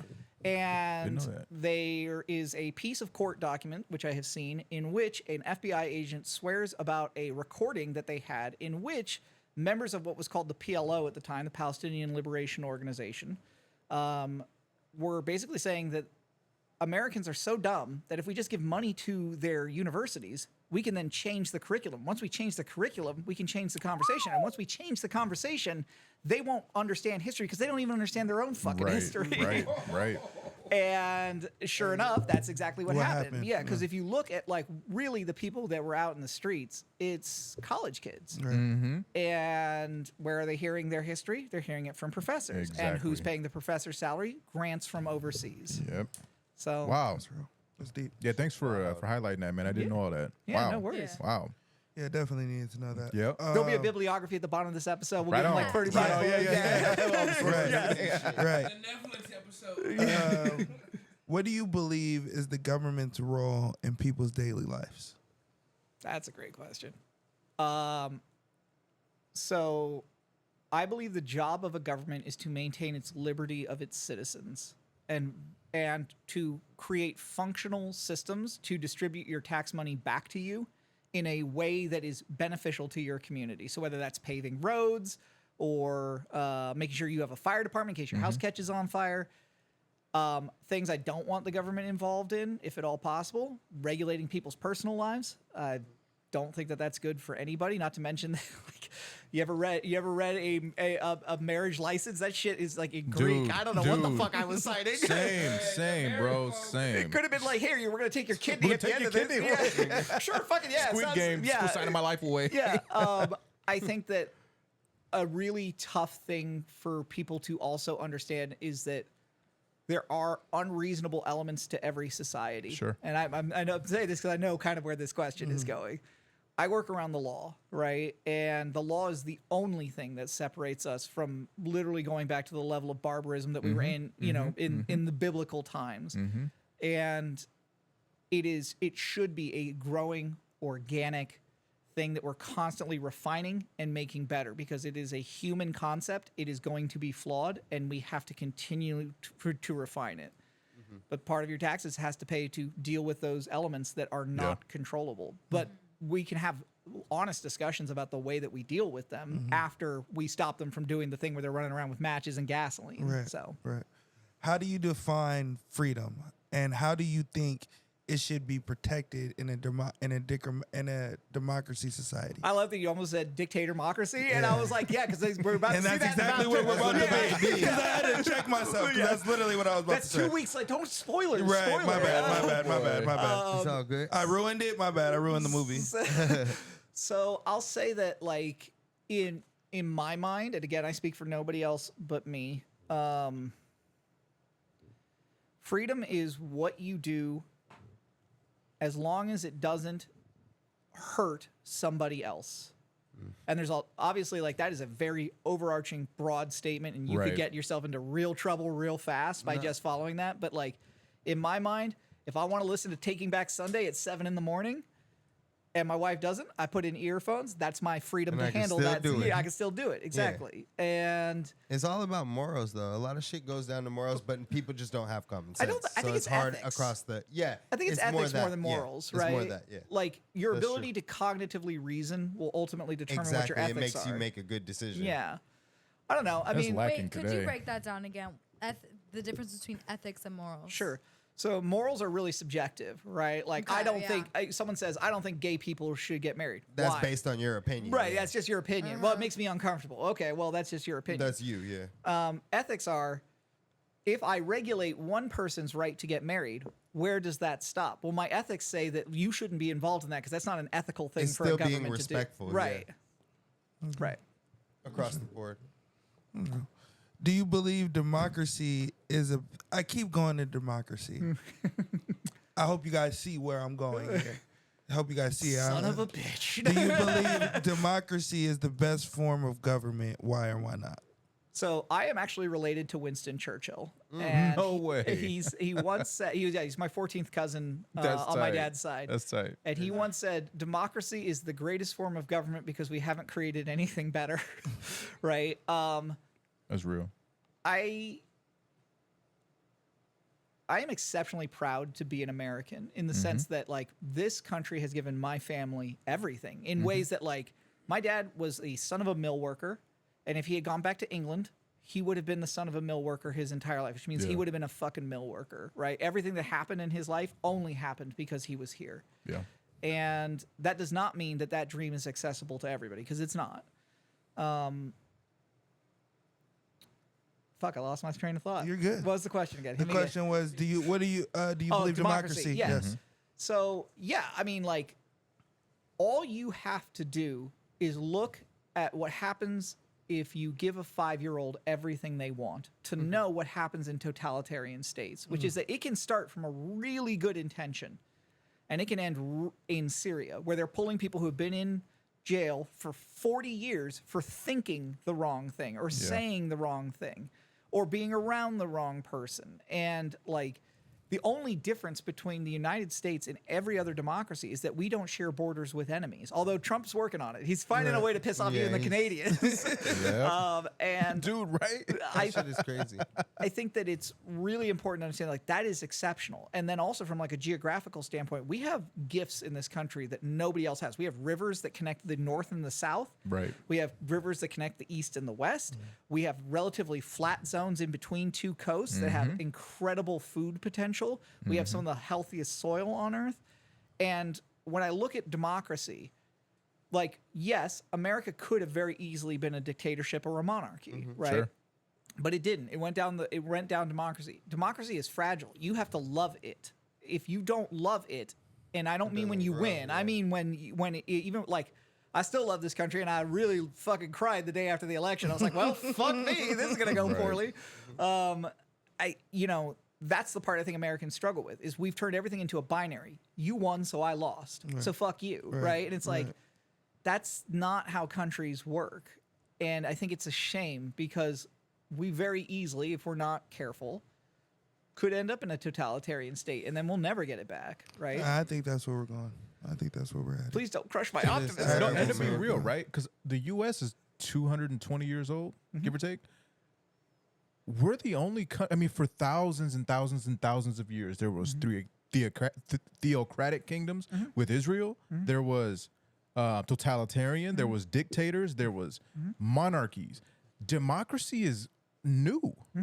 It's very new, and you're right. It's so fragile because it's the control. It's so fragile, and then when you're dealing with people here who we essentially don't have a culture, so if we see a particular people group suffering like with the Palestinians, then we hinge on to that. Yeah. You know, so I agree, man, that our democracy, I mean, it's incredible. I love it. I love the United States of America. So to circle back to what you were saying, because you think we're heading that direction. I'm not so sure. And that may be just naive optimism. I don't know. But I'm a history buff, and history never repeats itself, but it always rhymes, right? So there are two studies done about the United States at the beginning of the Second World War. One was by the Nazis and one was by the Soviets. And it was both about what would happen if they invaded here. You know what the Nazis found? In order to control an area, their best practice was go in, drop pamphlets, and try and basically inundate the populace with like, hey, we're going to come through here. And if you don't fight us, we won't kill you. And if you give up the Jews that live here, we really won't kill you, right? So you'll be on our side, don't worry. Americans don't read enough. So they would have gotten here, and no one would have read the fucking pamphlets, and then they just would have started It's like fighting. the newspaper. And And we then- would have been fighting, and and we then- would have won. The Russians still today do this, and this is actually what has happened to this country is we've been inundated by Russian propaganda for the last 8 years, just nonstop. And Russians like to sow chaos. They will invade an area because no one can actually control anything because everything is so fragmented, right? And they looked at us and were like, these are the only people who thrive in chaos. Don't invade them because it will actually only make them stronger. And I think that like that's a really tough thing for most people to conceptualize. That we're at the point where like we just saw it this week. Guy tried to torpedo a budget amendment, fucking almost caused the government shutdown, and his own party was like, "Well, fuck you, then." Like, dude, yeah. So like, and I think that like this is a really tough thing for people to understand. Everything you read online is probably false. And people who really understand national security stuff, which I do not consider myself one of them, they're not talking to you on Instagram. Right. Exactly. Facts. You have to know people. I guess I shit. feel like that only because of who our president is, Sure. and where his thought process is in every business that he runs. Sure. And I feel like anybody that challenges him in any regard, he shuts out other than Sure. powerful people of other countries. Anyone in our country, he is that power structure and he moves as such.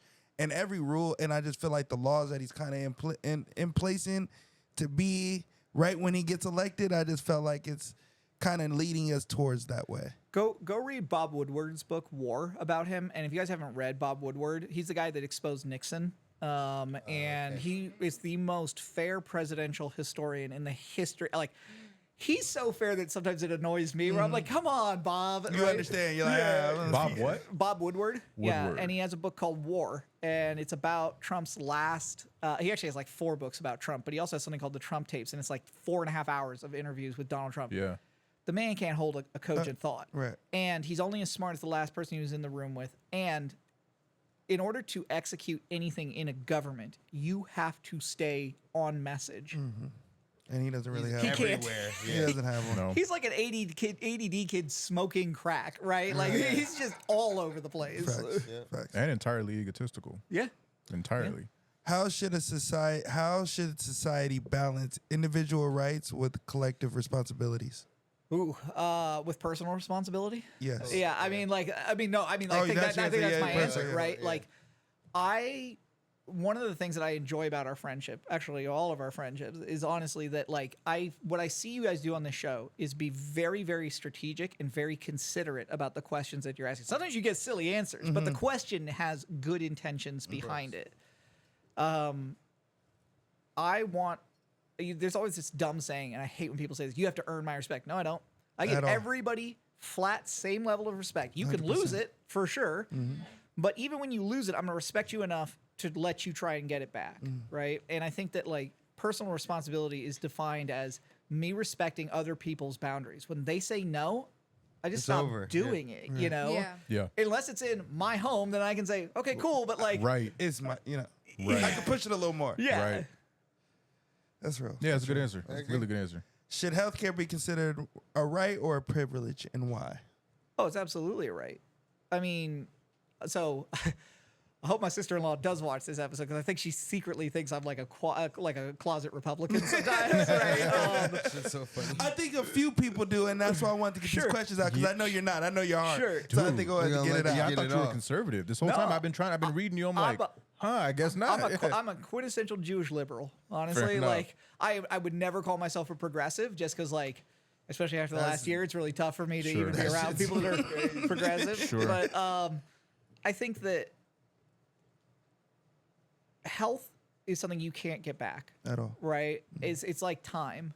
And, you know, it's so easy to set yourself up with good habits early by Yeah. talking to doctors. And it is so easy to set yourself up for really catastrophic problems Yeah. if you don't, right? And unfortunately, looking at you, RFK, there's so many people who think my wife, who has a PhD, says the number one thing that pisses her off: I did the research. No, you didn't. You went on Google and you said, do vaccines give my kid autism? And it came back with the answer based on what its metadata says that you wanted to To know, see, right. Not what the truth was. You didn't sit there pouring through thousands of studies. And I think that we have this whole class of people who fundamentally believe that their ignorance is as good as your knowledge. Yeah. And Dude, that's real. I'm just not Straight here up. for it. I'm not. How do you think people should best get their knowledge? Like, oh, you said studies, but like Books. books.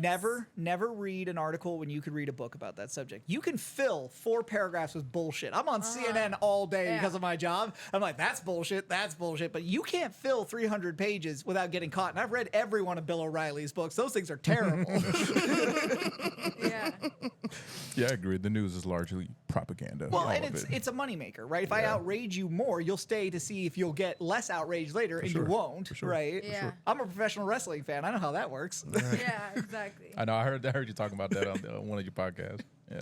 What is your stance on criminal justice system, and what reforms, if any, do you think are necessary? Oh, I think reforms are always necessary. If you talk to anybody, so you and I talk about this all the time, but like I think there's a seriousness in response that you can get to any subject. Yeah. And like people who want to put it into a soundbite, they're not serious people. Right.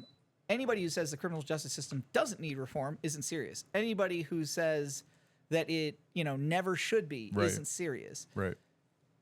What reform means, people take that to mean what they want it to mean, right? So, it's going to be reformed to be along with my ideology. Right. And it's like, nope, that's not how the law works. Everything in law cuts 2 directions. It cuts the way you want it to and the way that you didn't want it to.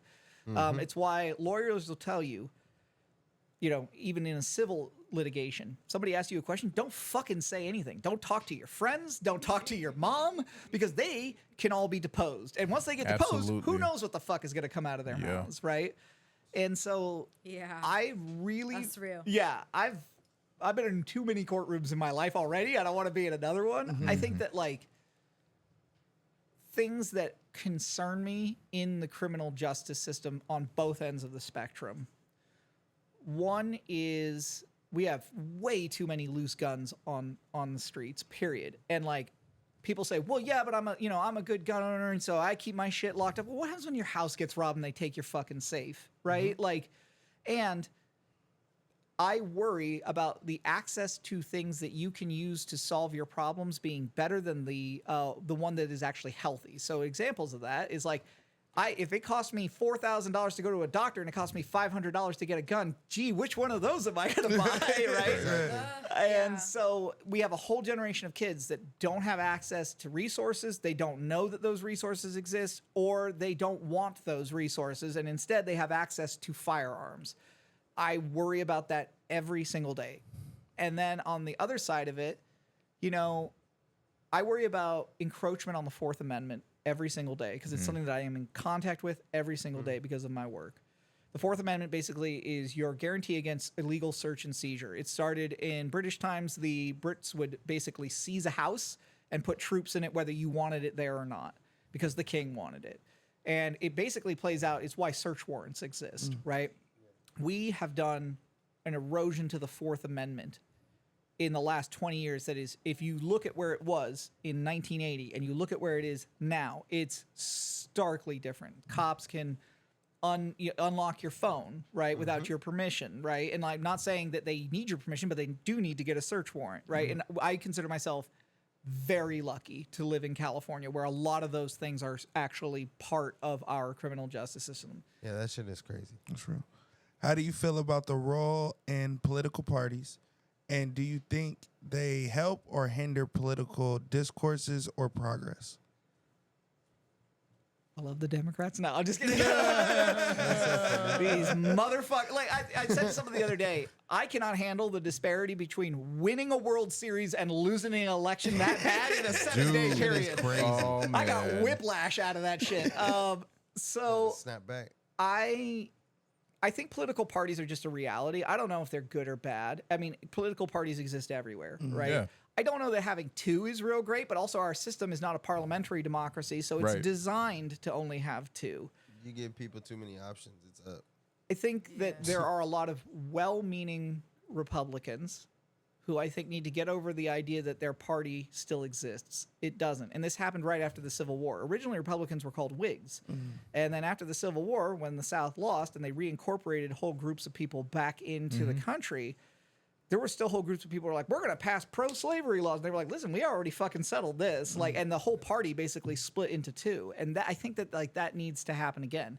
I do also think the Democrats need to look at what our values are, and we need to stop falling for what is the new hot buzzword that makes people feel good about themselves because they feel like they have the moral high ground. Virtue signaling. Yeah. Exactly. I like how you put my that. boy. I like how you put Exactly. that. Yeah, That was nice. That's exactly how I feel. just fucking have a spine and say no to somebody. Yeah. I would have said some shit that got us canceled. Listen, So, like I said, you know what you should do? You just have me come in when you want to do a show that might get you canceled. I'll Right. help you out. Say less, say We less. are a crisis All team right, over here. last question on politics, and then we're gonna get into some music shit. Yeah. Talked about it a little bit. Yeah. We didn't go too deep. Yeah, This is now the floor for you to get deep if you would like. sure. Wait, I haven't been deep so far. Fuck, No, I'm if screwing you would up. like on this, you've been Okay. perfect. What do you have to say about the election? What do you have to say to the winners, to the losers? What are your thoughts on this year's election? Sure. And how do you feel the world will be in the next 4 years? That's not loaded at all. Take away the next 4 years. You can answer the collection part. I mean, I think that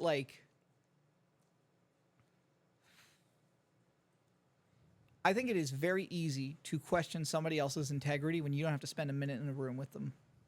I refuse to believe that there are 50% of the voting public that fundamentally doesn't share the same values that I have. I have lots of Republican friends, and we have tons of things in common. And I think that one of the things we got away from in the last, 10 years is really just sitting in a room and having an uncomfortable conversation. So my greatest hope to the winners is sit in a room with the losers and try to understand them. And to the losers, listen to what the winners are telling you, because they're not telling you for their health, they're telling you for yours, right? And like what the vote told us is it's the economy, stupid. We have the strongest economy in the world, and no one knew because we had a president who I love dearly. I have loved Joe Biden for his entire career, for the entire time I've been alive. I was so happy when he got elected. But he was incapable of getting in front of a news camera and telling anybody. It was too late. crazy. He came too late. Yeah. His age. His Yeah. age People kicked got to in, know yeah. the difference between. It was bordering on elder abuse. Yeah. It I mean, was. because it's like, Yeah, I It's felt just bad not for fair, him. bro. take the keys from grandpa, please. Exactly. They're And, gonna like, drive through somebody's crib. Yeah, Exactly. yeah, he drove through America's crib. Yeah, and he like drove through our shit. and he had gotten in front of a news camera to tell anybody that it was the greatest economy on earth, things might have been different, but he couldn't. And Right.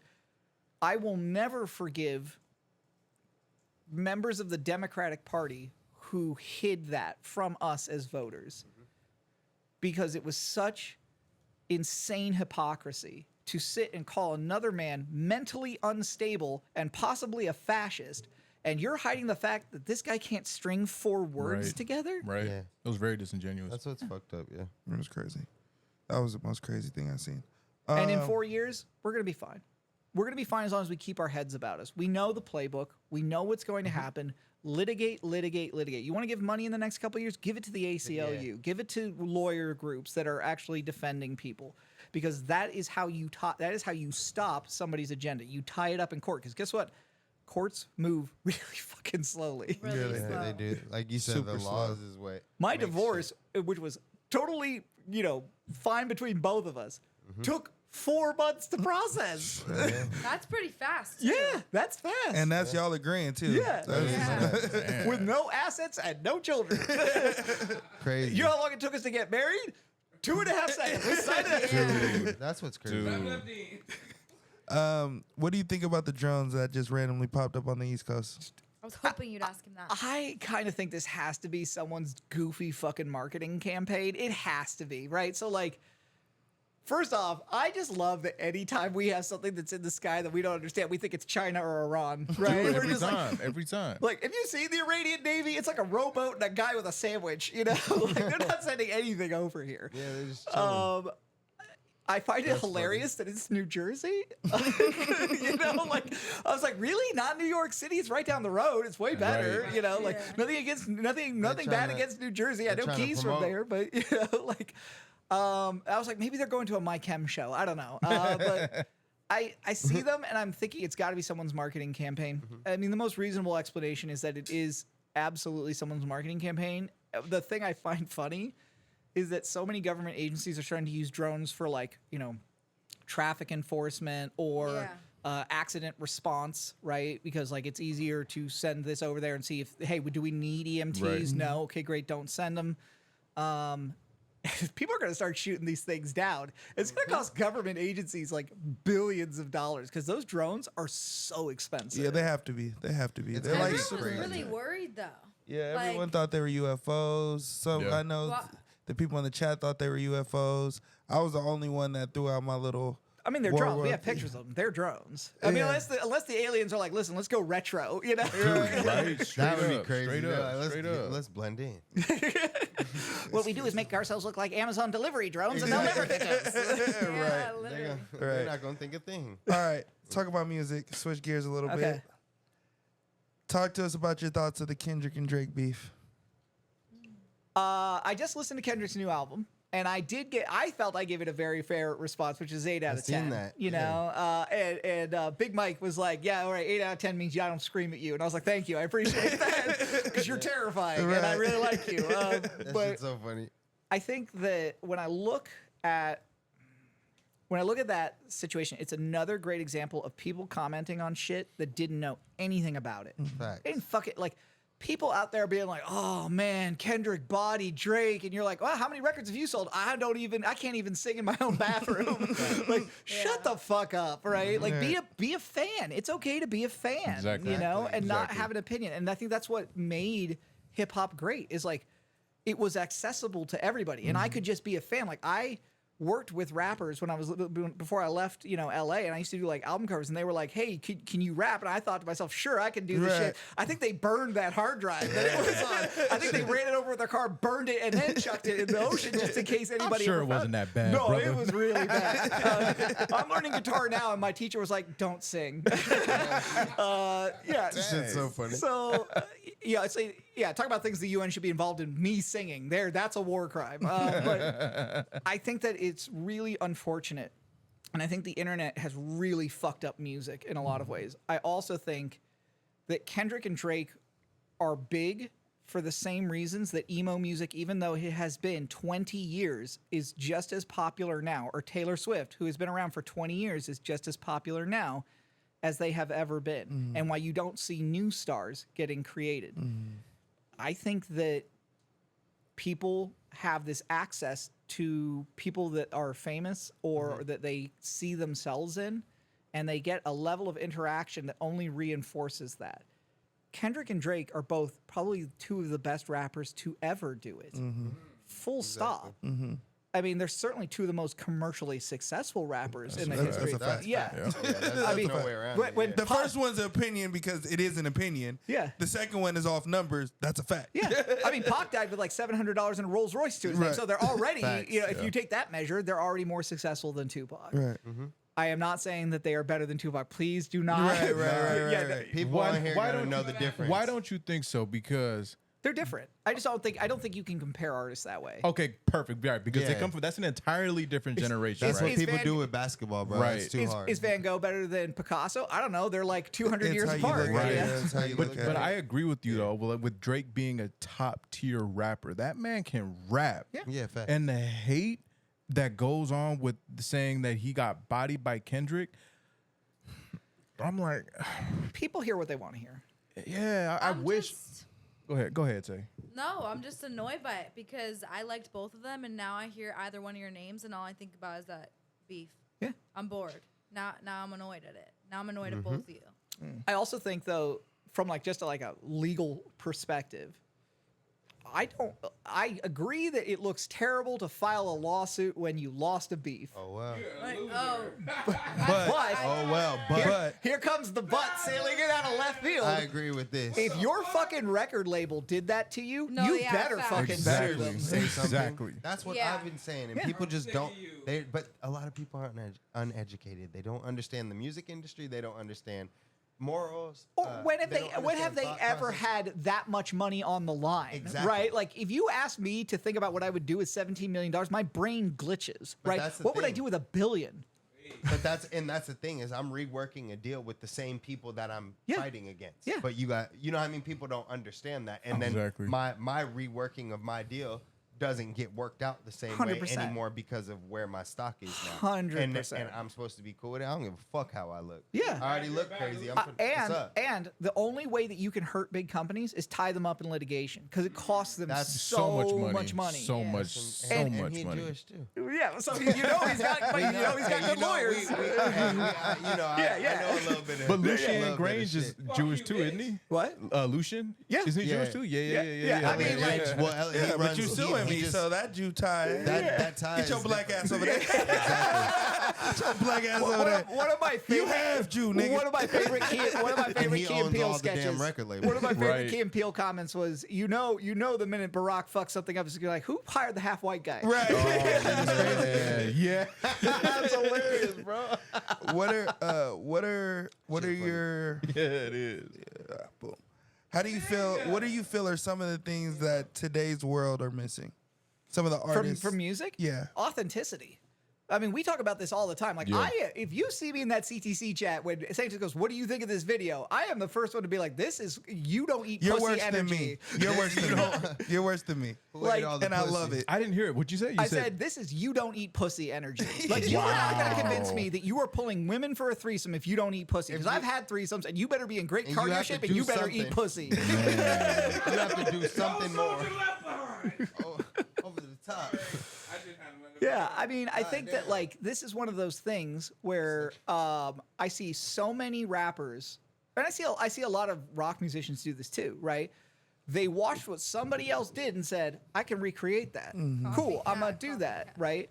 And a great example of you not doing this is your singles, right? Like you're in cowboy boots with shorts and you're making it work, right? Like I don't see anybody else doing that. I see the same snapback hat. I see the same Letterman jacket, the same shirt, you know, and it's even from a visual standpoint, it's all cut the same. We're gonna do this with the camera, and then we're gonna cut, you know, and it's boring.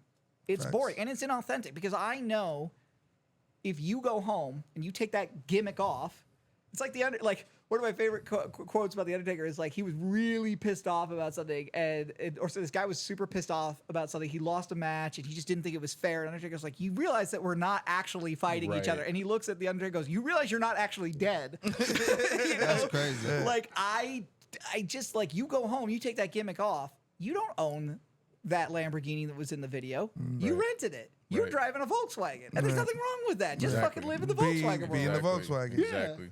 Who are some of the artists that made you a fan of music as a whole? Doesn't have to be hip hop. Can be any Sure. genre, any artist. So I grew up listening to a lot of big band jazz because my dad grew up in the 20s, right? So like Mel Torme and shit like that was on all the time. And then my mom grew up in the 60s. So there's 20 years difference between my Yeah. parents. And so there was like Jimi Hendrix. My mom has this hilarious story. She went on a date with an LAPD officer in the 60s and took him to a Janis Joplin concert. He was very confused. He liked the crazy. music, but was like confused by Right. it. So I had those two. And then, you know, my brother is like a Beatles stan. And, you know, Okay, if you're that's the dope. youngest, you just fucking hate everything. Yeah. that, Facts you know, now, yeah. that All the everyone people is- like, yeah, yeah. And I remember the very first time I heard the Sex Pistols, it was a song called Pretty Vacant, which is about people who just fucking think that they're geniuses and are idiots, right? Right. And I heard this record, and I was like, this is my shit. Yeah, there you go. And That's dope. then I saw, at the time, there was The History of Rock and Roll on VH1, which was like Oh, I a remember great that. documentary. And Johnny Rotten was on there, and I was like, this dude is so articulate. And I started reading about punk rock, and then I started reading about hardcore music, which started in LA, right, with a band called Black Flag, right? Yeah. And then you had like Bad Religion, which was in the Valley, and then That shit's lit. you learn about people who are just DIY. They're doing it for themselves, Yeah. right? They don't have a record deal. They're not making a ton of money on it, but they're doing it because they love it. And then eventually their audience finds them. Independent, kind of real independent. Yeah, and I listened to that, and then in like I remember 1998, I became like really cognizant of rap music. Now I always tell this story. There was rap music on in my house. My mom bought a copy of NWA Straight Outta Compton from Eazy-E at the Compton swap meet. I like your Crazy. mom. That's She cool. cool. Yeah, my mom has no situational awareness. My mom is this little short Jewish lady, just like, I'm gonna go to the Compton swap meet because I read something in LA Weekly Oh, about this boy. record, you know. That's lit, That's bro. tight. And he was For real, super that's sweet to her tight. too. Yeah, And then she, you know, man. we got home and I R.I.P. thought Ice Cube was gonna come through that speaker and kill me. Right? I was like, what is this? And then I remember in like That's so '98, I really became cognizant of it through mixtapes. I had a buddy that was super into mixtapes, and he had the DJ Green Lantern mixtapes, and it was music that you couldn't get on the radio. Right. And I remember listening to it, and it was so much more raw that it just drew me to it. And then, you know, 50 Cent came along, and I was like, This is crazy. this dude is talking about shooting everybody. Everybody. And I was like, you know, as a young person, you're angry, you have more angst. And I was like, cool, this is also my shit. And then 2003 rolled around and someone played me My Chemical Romance, and I was like, oh, is I hope I'm love not too them. old for I this. love them. My Chemical. I just saw them Yeah. live for the first time, and they Yeah. went on after Fall Out Boy. And That Man. was dope. That was probably crazy. I felt so bad for Mike Kev because you're never gonna be better sounding than fucking Fall Out Boy. yeah, ever. Bro. my man Pete. Patrick Stump, man. Yeah. Yeah. So Yeah, I I love mean, My Chemical. I have always loved music that tells me a story and will tell it to me in creative ways. So another really great band in this category is Taking Back Sunday. Taking Back Sunday takes gospel music and turns it into emo music. The two guys are actually singing at each other. It's call and response. You got these melodies that are in the background that are so subtle that if you don't listen to that song 50 times, you miss it. And I love that. I mean, and then like hip hop really brought me back when COVID happened, honestly, because I was sitting at home and I went to a protest and Sanctus was there, and I had no idea that rap scene existed at all. I was just like, well, this is the whitest place on earth. Right. Was anybody like some more Pinot Noir? And now watch the Pinot Noir fans and be like, I can't believe he's picking on us. But Ain't nothing wrong with white wine. yeah, I went, and then I messaged him, and I was like, hey, I'm a photographer. I'm unemployed. I have fucking nothing to do. Do you want some album covers or shit done? Because like, I'll do them for you for free. Right. And I remember like just being like, here's my guy Banks. I think he'd be super interested. Like, just totally voluntold his buddy. You That's know? crazy. Super funny. And Banks, to his credit, Was came, interested. He was ready. came to my house. Didn't know me from anybody. That's so dope. And sat down with me. And then we ended up doing a bunch of album covers. And then I started my podcast right after that. That's and tight. Sanctus was one of the first people to help me get guests because he would vouch for me and be like, yeah, he's not a creep. He's not like fucking weird. Yeah, That's dope. I mean, as I'm fuck. weird, but not like that. Right. For sure. That's real. No, the What are personality some of the artists in the 805 that you are a fan of? So I'm actually like really close friends with him, but like Shorty Doo-Wop, like Wow, Big shout out to Wop. Wop. I just love that guy. And also talk about a guy who's really front-brained, right? He is thinking about everything that he does. There's so much craftsmanship. So I get to listen to songs long before they come out. Yeah. And we talk about lyrics, and we're actually working on a movie together that we're writing. Yeah, that's right. And he's also just like one of those really genuine people. Like, there's never been bullshit that came out of his mouth unless he immediately afterwards was like, yeah, that's full of shit. That was full of shit. Yeah. No facts. I love your work. I mean, honestly, I love Appreciate you. everything Seven Records does because it is so different. It doesn't sound like anybody else. I can hear a Seven Records album and be like, that's Seven Records. Appreciate you. And, Yeah, that's We love. take pride in that part. That's love. and I love Sanctus. I wish he would rap more. But I also get that like he's hoarding, you know? Right. Let's see, who else? You know, Jay Riley is another guy that's like, he's so different than everybody else. When I interviewed him, I found out that his dad was in like a punk band in like the bro, 70s. It was like a he's pretty, literally, like, pretty yeah. big deal. He's so talented. He's like a savant, dude. And I saw that thing the other day, and like Jay and I don't talk all the time, and we send your mom jokes back and forth pretty regularly. But you know, like I saw that and I was like, who the fuck has a problem with Jay Riley? Right. Super chill guy. Yeah. Super chill guy. So about any questions? Any more? Any questions from my man? Pull up my phone. That I can Yeah, think you of. had a bunch. I'm ready. You've been quiet the whole time. Now I know I'm fucked. No. It tied into a lot of the politics too, because some of your debates I saw that you did with Amber. Yeah. Identity politics and things like that. And then the funny thing too that I really thought was extraordinarily original was your intro when you were like, "We live in a world." I thought In a world. dude, that was so funny. And if you ever need anybody to do voiceovers, I love doing that you stuff, have a brother. great voice. I'm gonna be stealing your voice for Thank sure. you, brother. Yeah, I would be more than happy to do it, bro. Can you give me In a World? Yeah. With you and freestyle. Man, now I'm getting Kofi. No. Hey, give In a us world, in a world where people like Joe Rogan are considered intellectual giants, like that. See, I'd be more than happy Yeah. to do that, bro. But I was curious. So, why do people think and hail Joe Rogan as an intellectual giant? Because we're starving for actual intellectual giants. I mean, like that's the short answer. If I feed you poison every day and then I feed you a piece of cake, you're gonna die from eating cake, right? So Yeah. Joe Rogan posits himself as a guy who's just asking questions. There's a word for that, troll. He's a troll, right? And the only reason why people think of him as a genius is because he gets people onto his show because he has a ginormous platform. Yes, and his sir. platform gets bigger and bigger because he gets those people. Yep. And look, if he's talking to a country musician, like I saw him do an interview with Zach Bryan. That was one of the best interviews with Zach Bryan I've ever heard.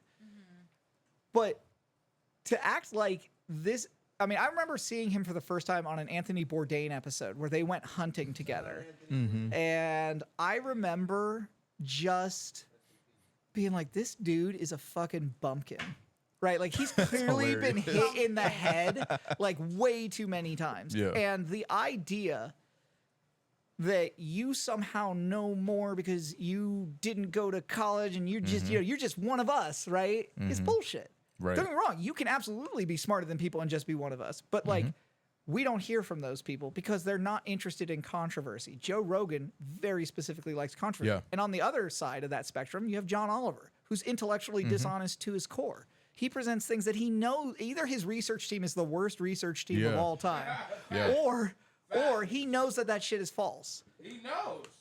And it's like I feel like stuff like that is kind of necessary in today's age. Like I put like you have to somewhat be kind of edgy. You have to somewhat be dishonest in order to create content that grabs people's attention. How is Bill Maher not bigger than he is?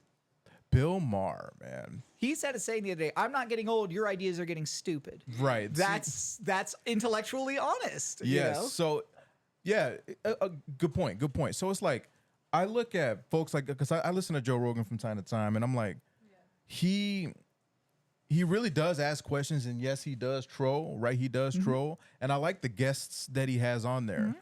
But when you're really listening to him, right, sometimes there's an air of hubris around him. Right. How could you not have that, Right. though? Like, and I'm like, and that's what really turns me off a lot too. Is if when I'm sensing somebody who's very intellectual, who's very intelligent, yet they have a very hubris when they're operating in a hubris environment, regarding their mind, it automatically makes me think, okay, you're not trying to educate people.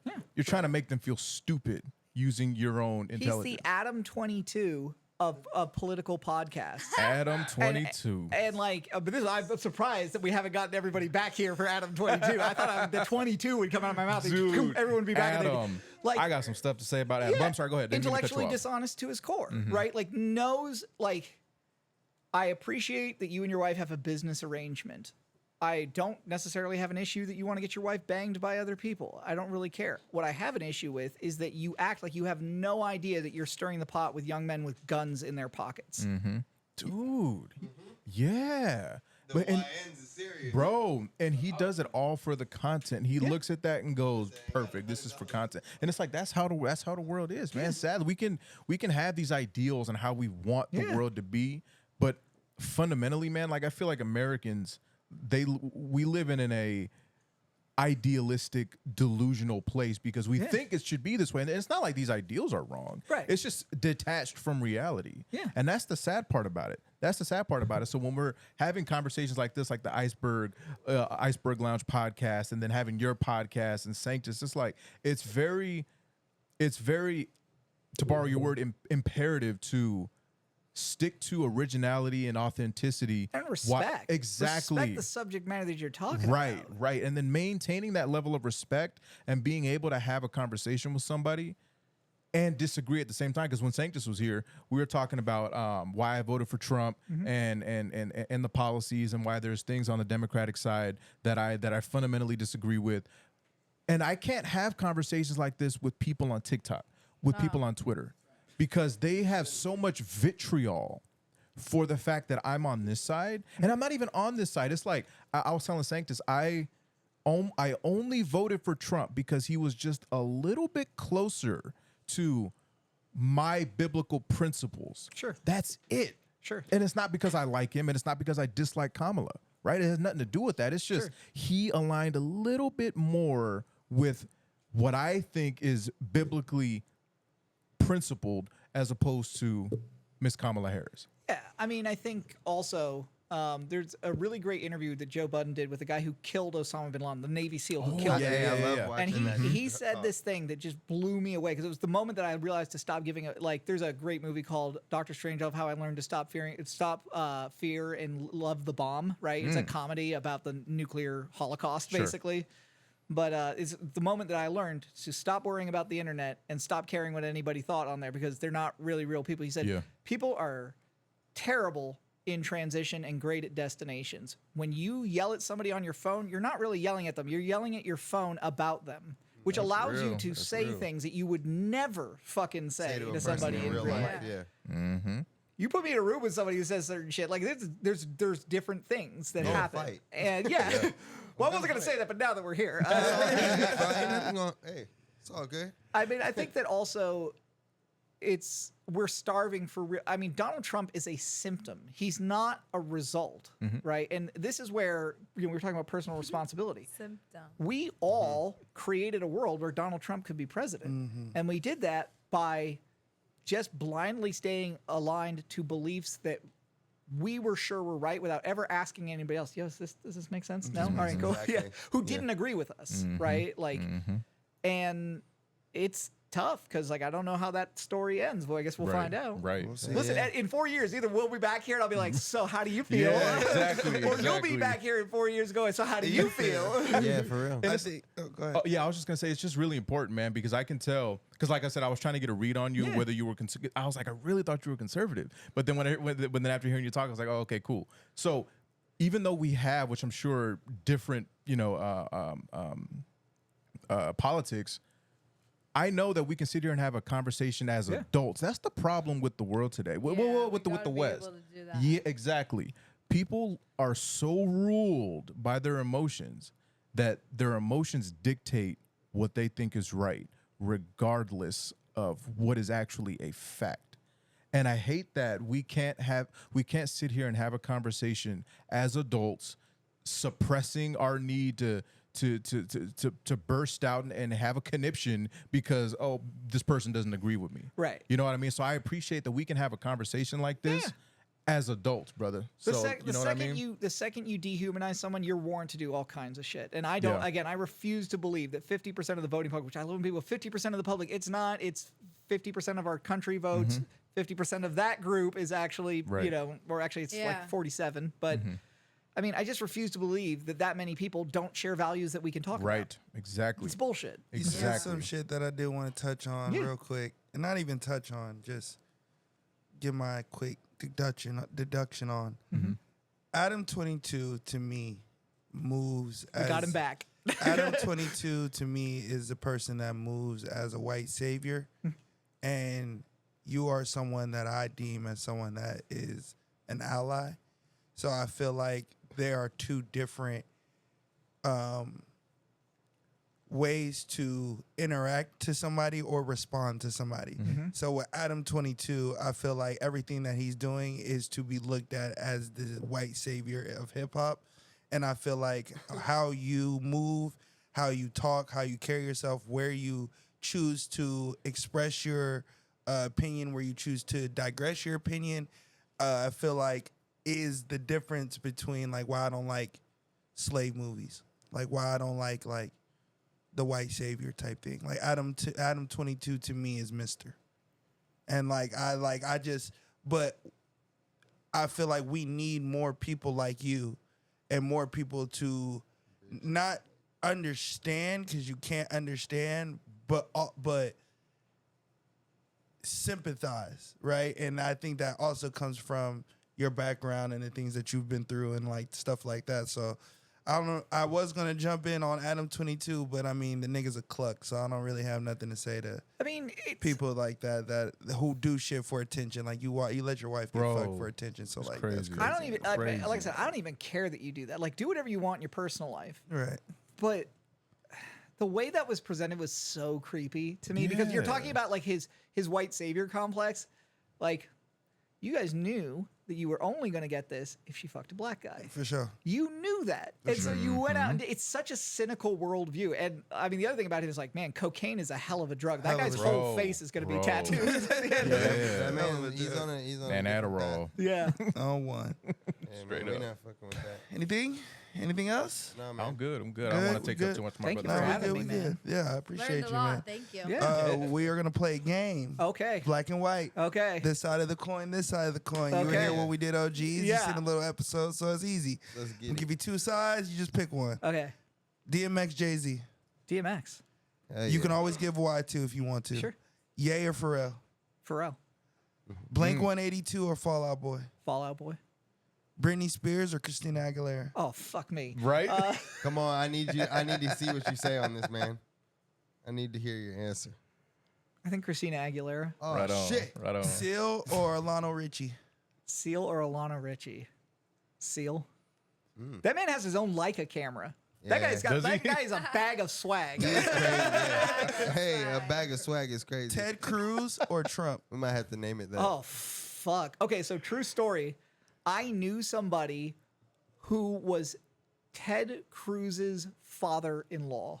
Oh, that's crazy. You were connected. That dude, not really. It was someone I was got dating. motion, my It man. was someone I was dating. Was her dad. But Ted Cruz was defined in John Boehner's book, The Former Speaker of the House, as a guy who microwaves fish at work. Oh my gosh. the So worst I'm, kind. I'm probably taking Trump. Worst kind. Yeah, that's crazy. Jimi Hendrix or Prince? Prince.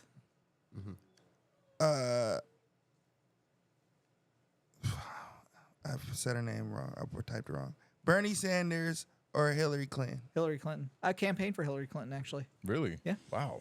Yeah, ended up crying in the parking lot at the end of that one. I was at an angry woman. That's a super funny. So I was at an angry woman party for her election, and my brother and I, we don't talk very often. Yeah. And as the results rolled in, I said, fuck. And he wrote, fuck. And I wrote, are you fucking serious? He's like, Jesus fucking Christ. And I was like, unfucking-leavable. The whole night was just the F Just word and conversation. everything. Yeah. And I remember Fucking thing. I had to pull over on the side of the road and like throw up that night. Like Yeah. it was bad. And then like the next morning, I heard Tim Kaine's speech. And like I was just like, you know, because that initial 24 hours, like, how did we lose? How did we lose? And then someone says something so dumb that you're like, this is exactly how we lose. And which is they had defined her as a fucking communist. And then you had Kaine, her vice presidential nominee, quoting Falkmore. And I'm like, really? You had to go to get a communist Right. quote? Right. This is why we That lost. sealed the deal. Yeah. Pizza or cheeseburgers? I love food. Pizza, but it's got to be pepperoni pizza because like there's people be putting stuff on their pizzas that just doesn't make any sense to me. Pineapple? Gravy or stuffing? Well, my doctor says I need to drink more gravy. He seems I need to drink like 8 glasses a day. Oh, sorry, never mind. That's stuffing actually. Yeah, NWA or G Unit? that's not fair. G Unit. Giving or receiving? Now you gonna make me a liar? Yeah, right. Receiving. I mean, I don't know. I'm still a You guy. can take it however you want. You can be gift giving, gift receiving. Oh yeah, we're talking about gifts. Giving for head. sure. Giving, yeah. I mean, don't get me However you look at wrong. it. Don't get me wrong. I've heard no complaints, but yeah, who doesn't fucking like a blowy here or there? You know? Undertaker or Randy Orton? That's a tough one. You suck. Okay, so like this is unpopular to say, but Taker at the end of his career was better than Taker at the beginning of his career. I agree. Randy has been consistently the most amazing. Fluid Randy's my favorite. I love art, man. And that theme song, by the way, emo gold. Gold. Probably Randy. Probably Right Randy. on. Yeah. John Cena or Roman Reigns? Which John Cena? Whoever you want. The one that got the Gucci rapper on. or No, whoever you want. The one with Gucci Hey, on. he still got one of the hardest bars ever. I'm all over the streets like your favorite sneaker, breaking up your sound like a drive-through speaker. Don't mess with me. I'm the monkey wrench that'll ruin your plans. Don't fuck with John Cena. I'm a bad man. Hey, That shit John is Cena be fire. sliding. he Yeah. does. He does. He do, bruh. Yep. Roman. Roman. Yeah, because like I mean, look at Roman now, right? Like the GOAT. Roman took everything that everyone was saying about him, was like, I'm gonna make you eat all of that shit. Where John was very clearly, you know, anointed and was just pushed. Given Randy. Yeah, and there's nothing wrong with that. He made the best. I mean, He's the go-to. yeah, yeah. The Rock or Stone Cold? That's really unfair. I know he'd be asking some real unfair questions. My first wrestling shirt was an Austin 316 shirt, and my second wrestling shirt was Just Bring It. So that's really, really tough.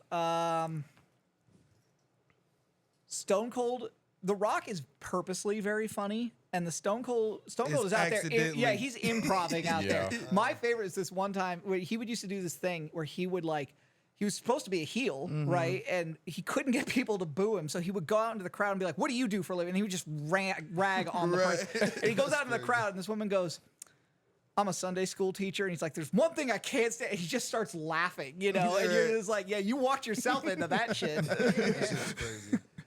Movies or shows? I mean, shows are the new movies, right? Like, if I am a director or a writer or an actor, I want to get on a miniseries because I can tell a much more complete story and show so much more of my craft than I can in 2.5 hours. Yeah. 100%. And, like, movies, dude, there's been some terrible movies in Shit. the last couple of years. Shit. Suck. Talk about it. Quentin Tarantino or Christopher Nolan? This is how I know if you're gonna be my friend or not. No pressure, right? Don't fuck, no pressure, but don't fuck this up. Oh.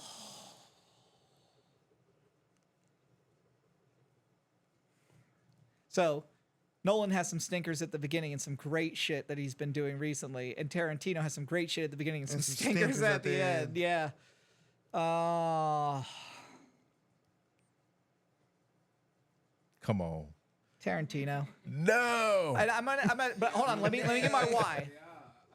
We Tarantino guys on this side. I love Tarantino, dog. I love But- Tarantino. That's one of my Like favorites. his ability to write dialogue Crazy. is just out of this world. And Nolan relies on good writers. And like, if And the- Nolan was his own writer all the And time, when it looks like. Be yeah, fire. Yeah. it'd be No, great. you're right.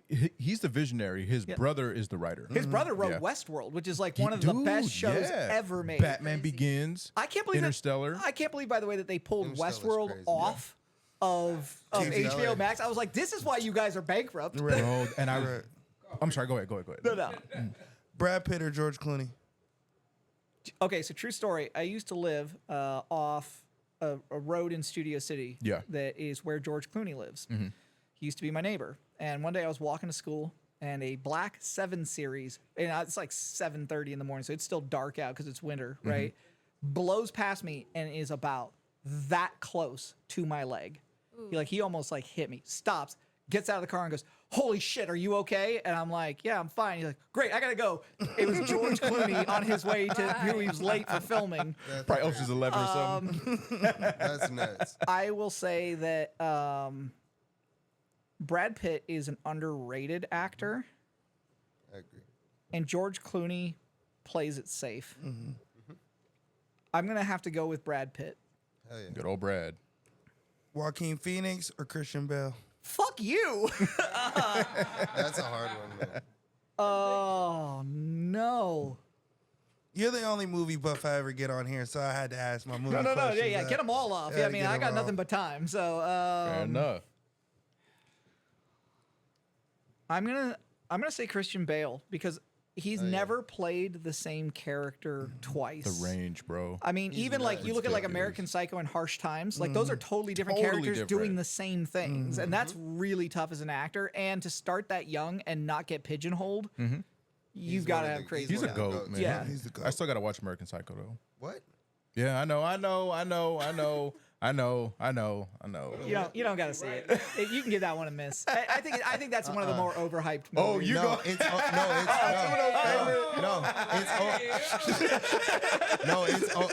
it's overhyped now, like how people Yeah. overhype Scarface, but you have to watch Yeah, Scarface. no, I mean, I think that's probably fair. You know what I mean? It's like if you ain't watched Scarface, Well, I then think that's you another thing. tripping. We've been starving for good movies for so Yeah. long that old movies become these. Better. Yeah. It's sir. what it is. It's this. Yeah. It's what we watch. Yeah. It's Sopranos.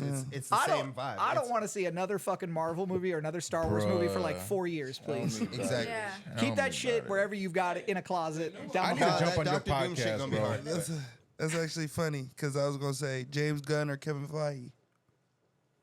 That's like choosing which hemorrhoid I want to keep. That sounds crazy. Well, Kevin Feige is a better producer, like by any measurable. I mean, James Gunn is a piece of shit, right? Like, and like, I don't think that is like secret in any way. I don't think it's been hidden from the public. I think what he did to the James Gunn. DCEU is despicable. I think the way he treated Henry Cavill was despicable. James? That's James Superman, Gunn. right? What did I miss? So Go ahead. he called. Basically, they were going to bring back Henry Cavill as Superman Yeah. and do another movie because do you know who represents him is The Rock. Right. The Rock's agency is his agent.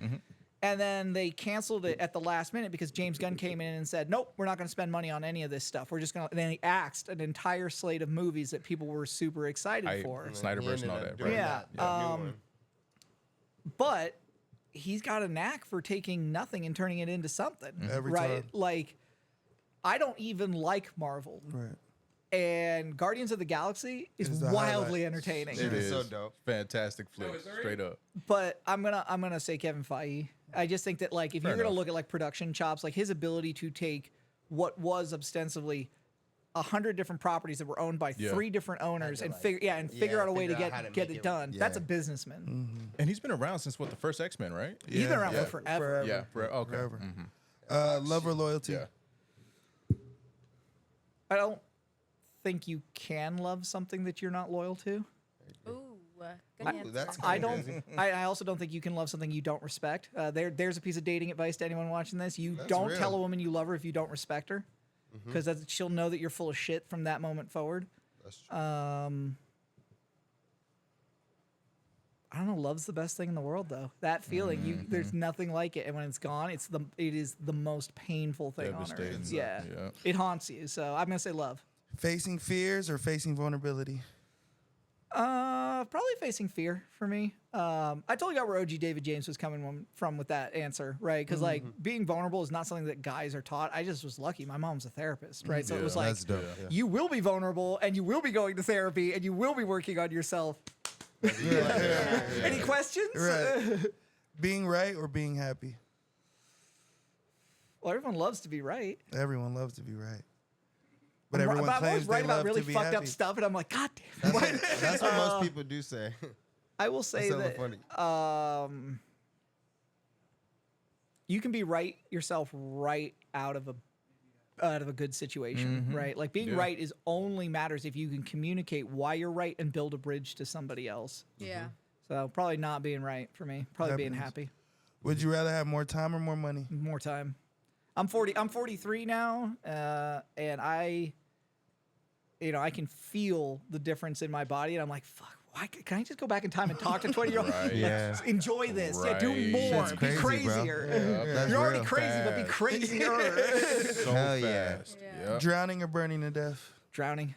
Yeah, I don't understand anyone who answered that with burning because like Me neither. the, Me the, either. Shit is the crazy. biological response to burning is that you are alive until the last minute when your body simply shuts down. Finally, that's Yeah. what I was saying. It's like it takes forever. Yeah. Fuck that. No, thank you. Whole pass now on both. we have the science behind it. Everyone was crazy who answered.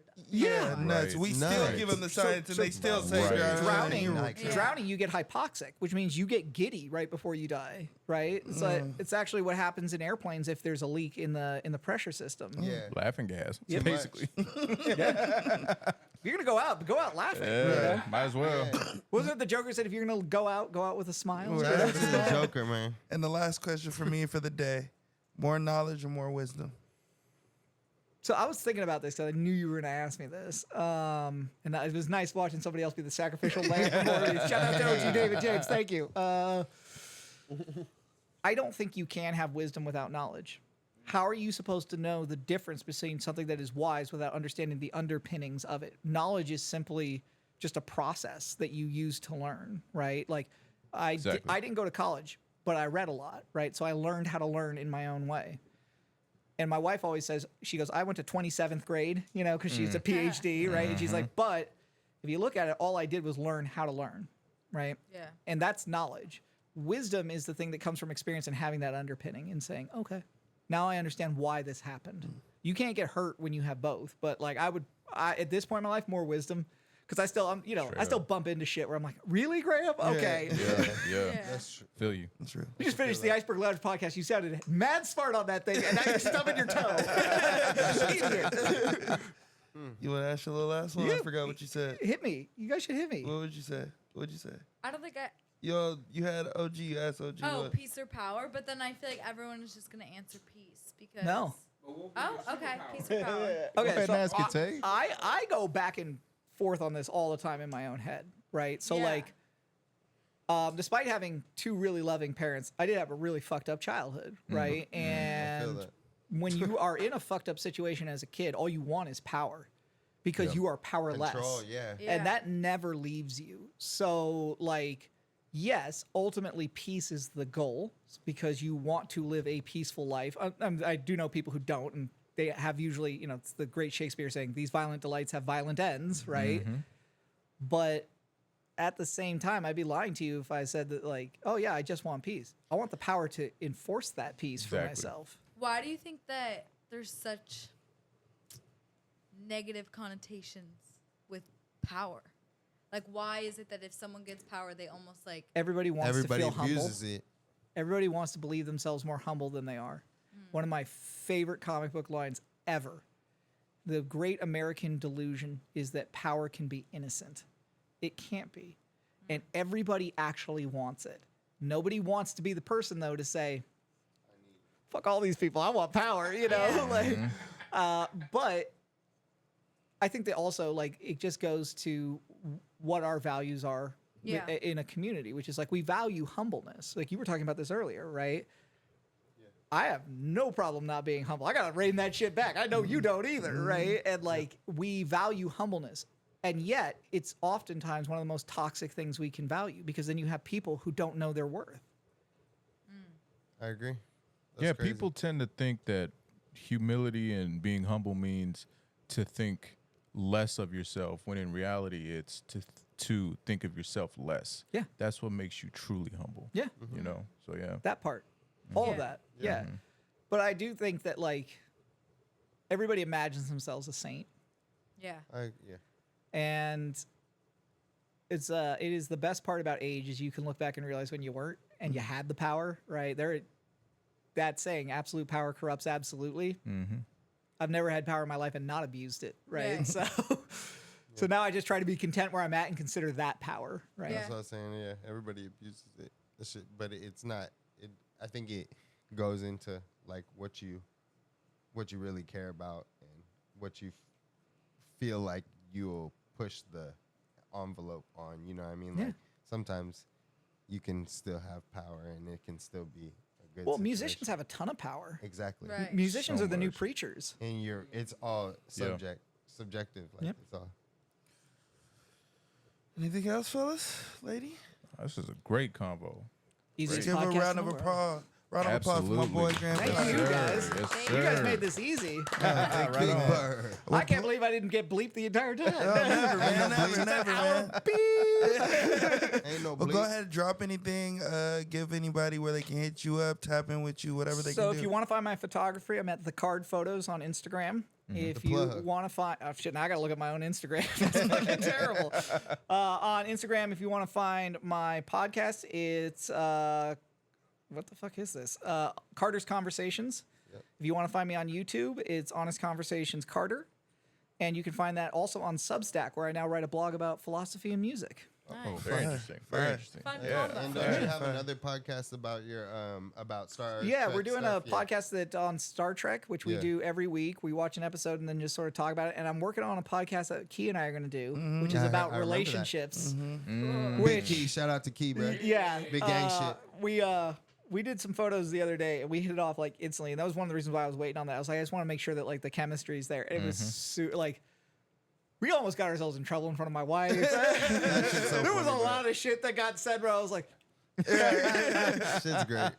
Fire. I appreciate you. Well, I appreciate you coming, man. For real. thank you real. for Yes, inviting sir. me. And Always. anytime you guys want me back, I'm here. And you all know you're going to be on the show. You're going to be on the show. You're going to be on the show. I brother. got a million questions. You're going to be on the show. Sorry, you just got to live with it. You back there on the show also. On the show. Love to. You get a show. You For get a sure. show. For Yeah, sure. man. For sure. So That's love.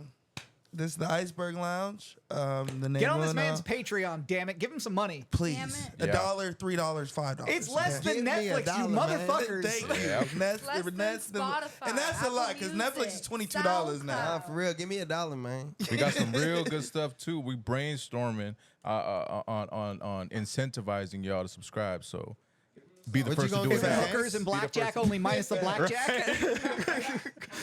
So those who was I'm sorry, go ahead, brother. No, Go, no, go, you go. go. I was Yeah, gonna corner, say, so nigga. those who was loyal right now and subscribing now, Y'all gonna get the real Y'all gonna good. get The real blessed. good. Let me The ask real you guys good. a question. Hold on. This hold on. sounds like a Yeah, motherfucker. ask us whatever you want. What do you guys have planned for 2025? Oh, As far as what? The show. Big Like Bird. what is the like? Is Great there question. like you talking about having things planned? Do you have Yeah. specific guests that you're looking at? Yeah, Hell yeah. just more bigger guests, kind of. I'll put on some weight.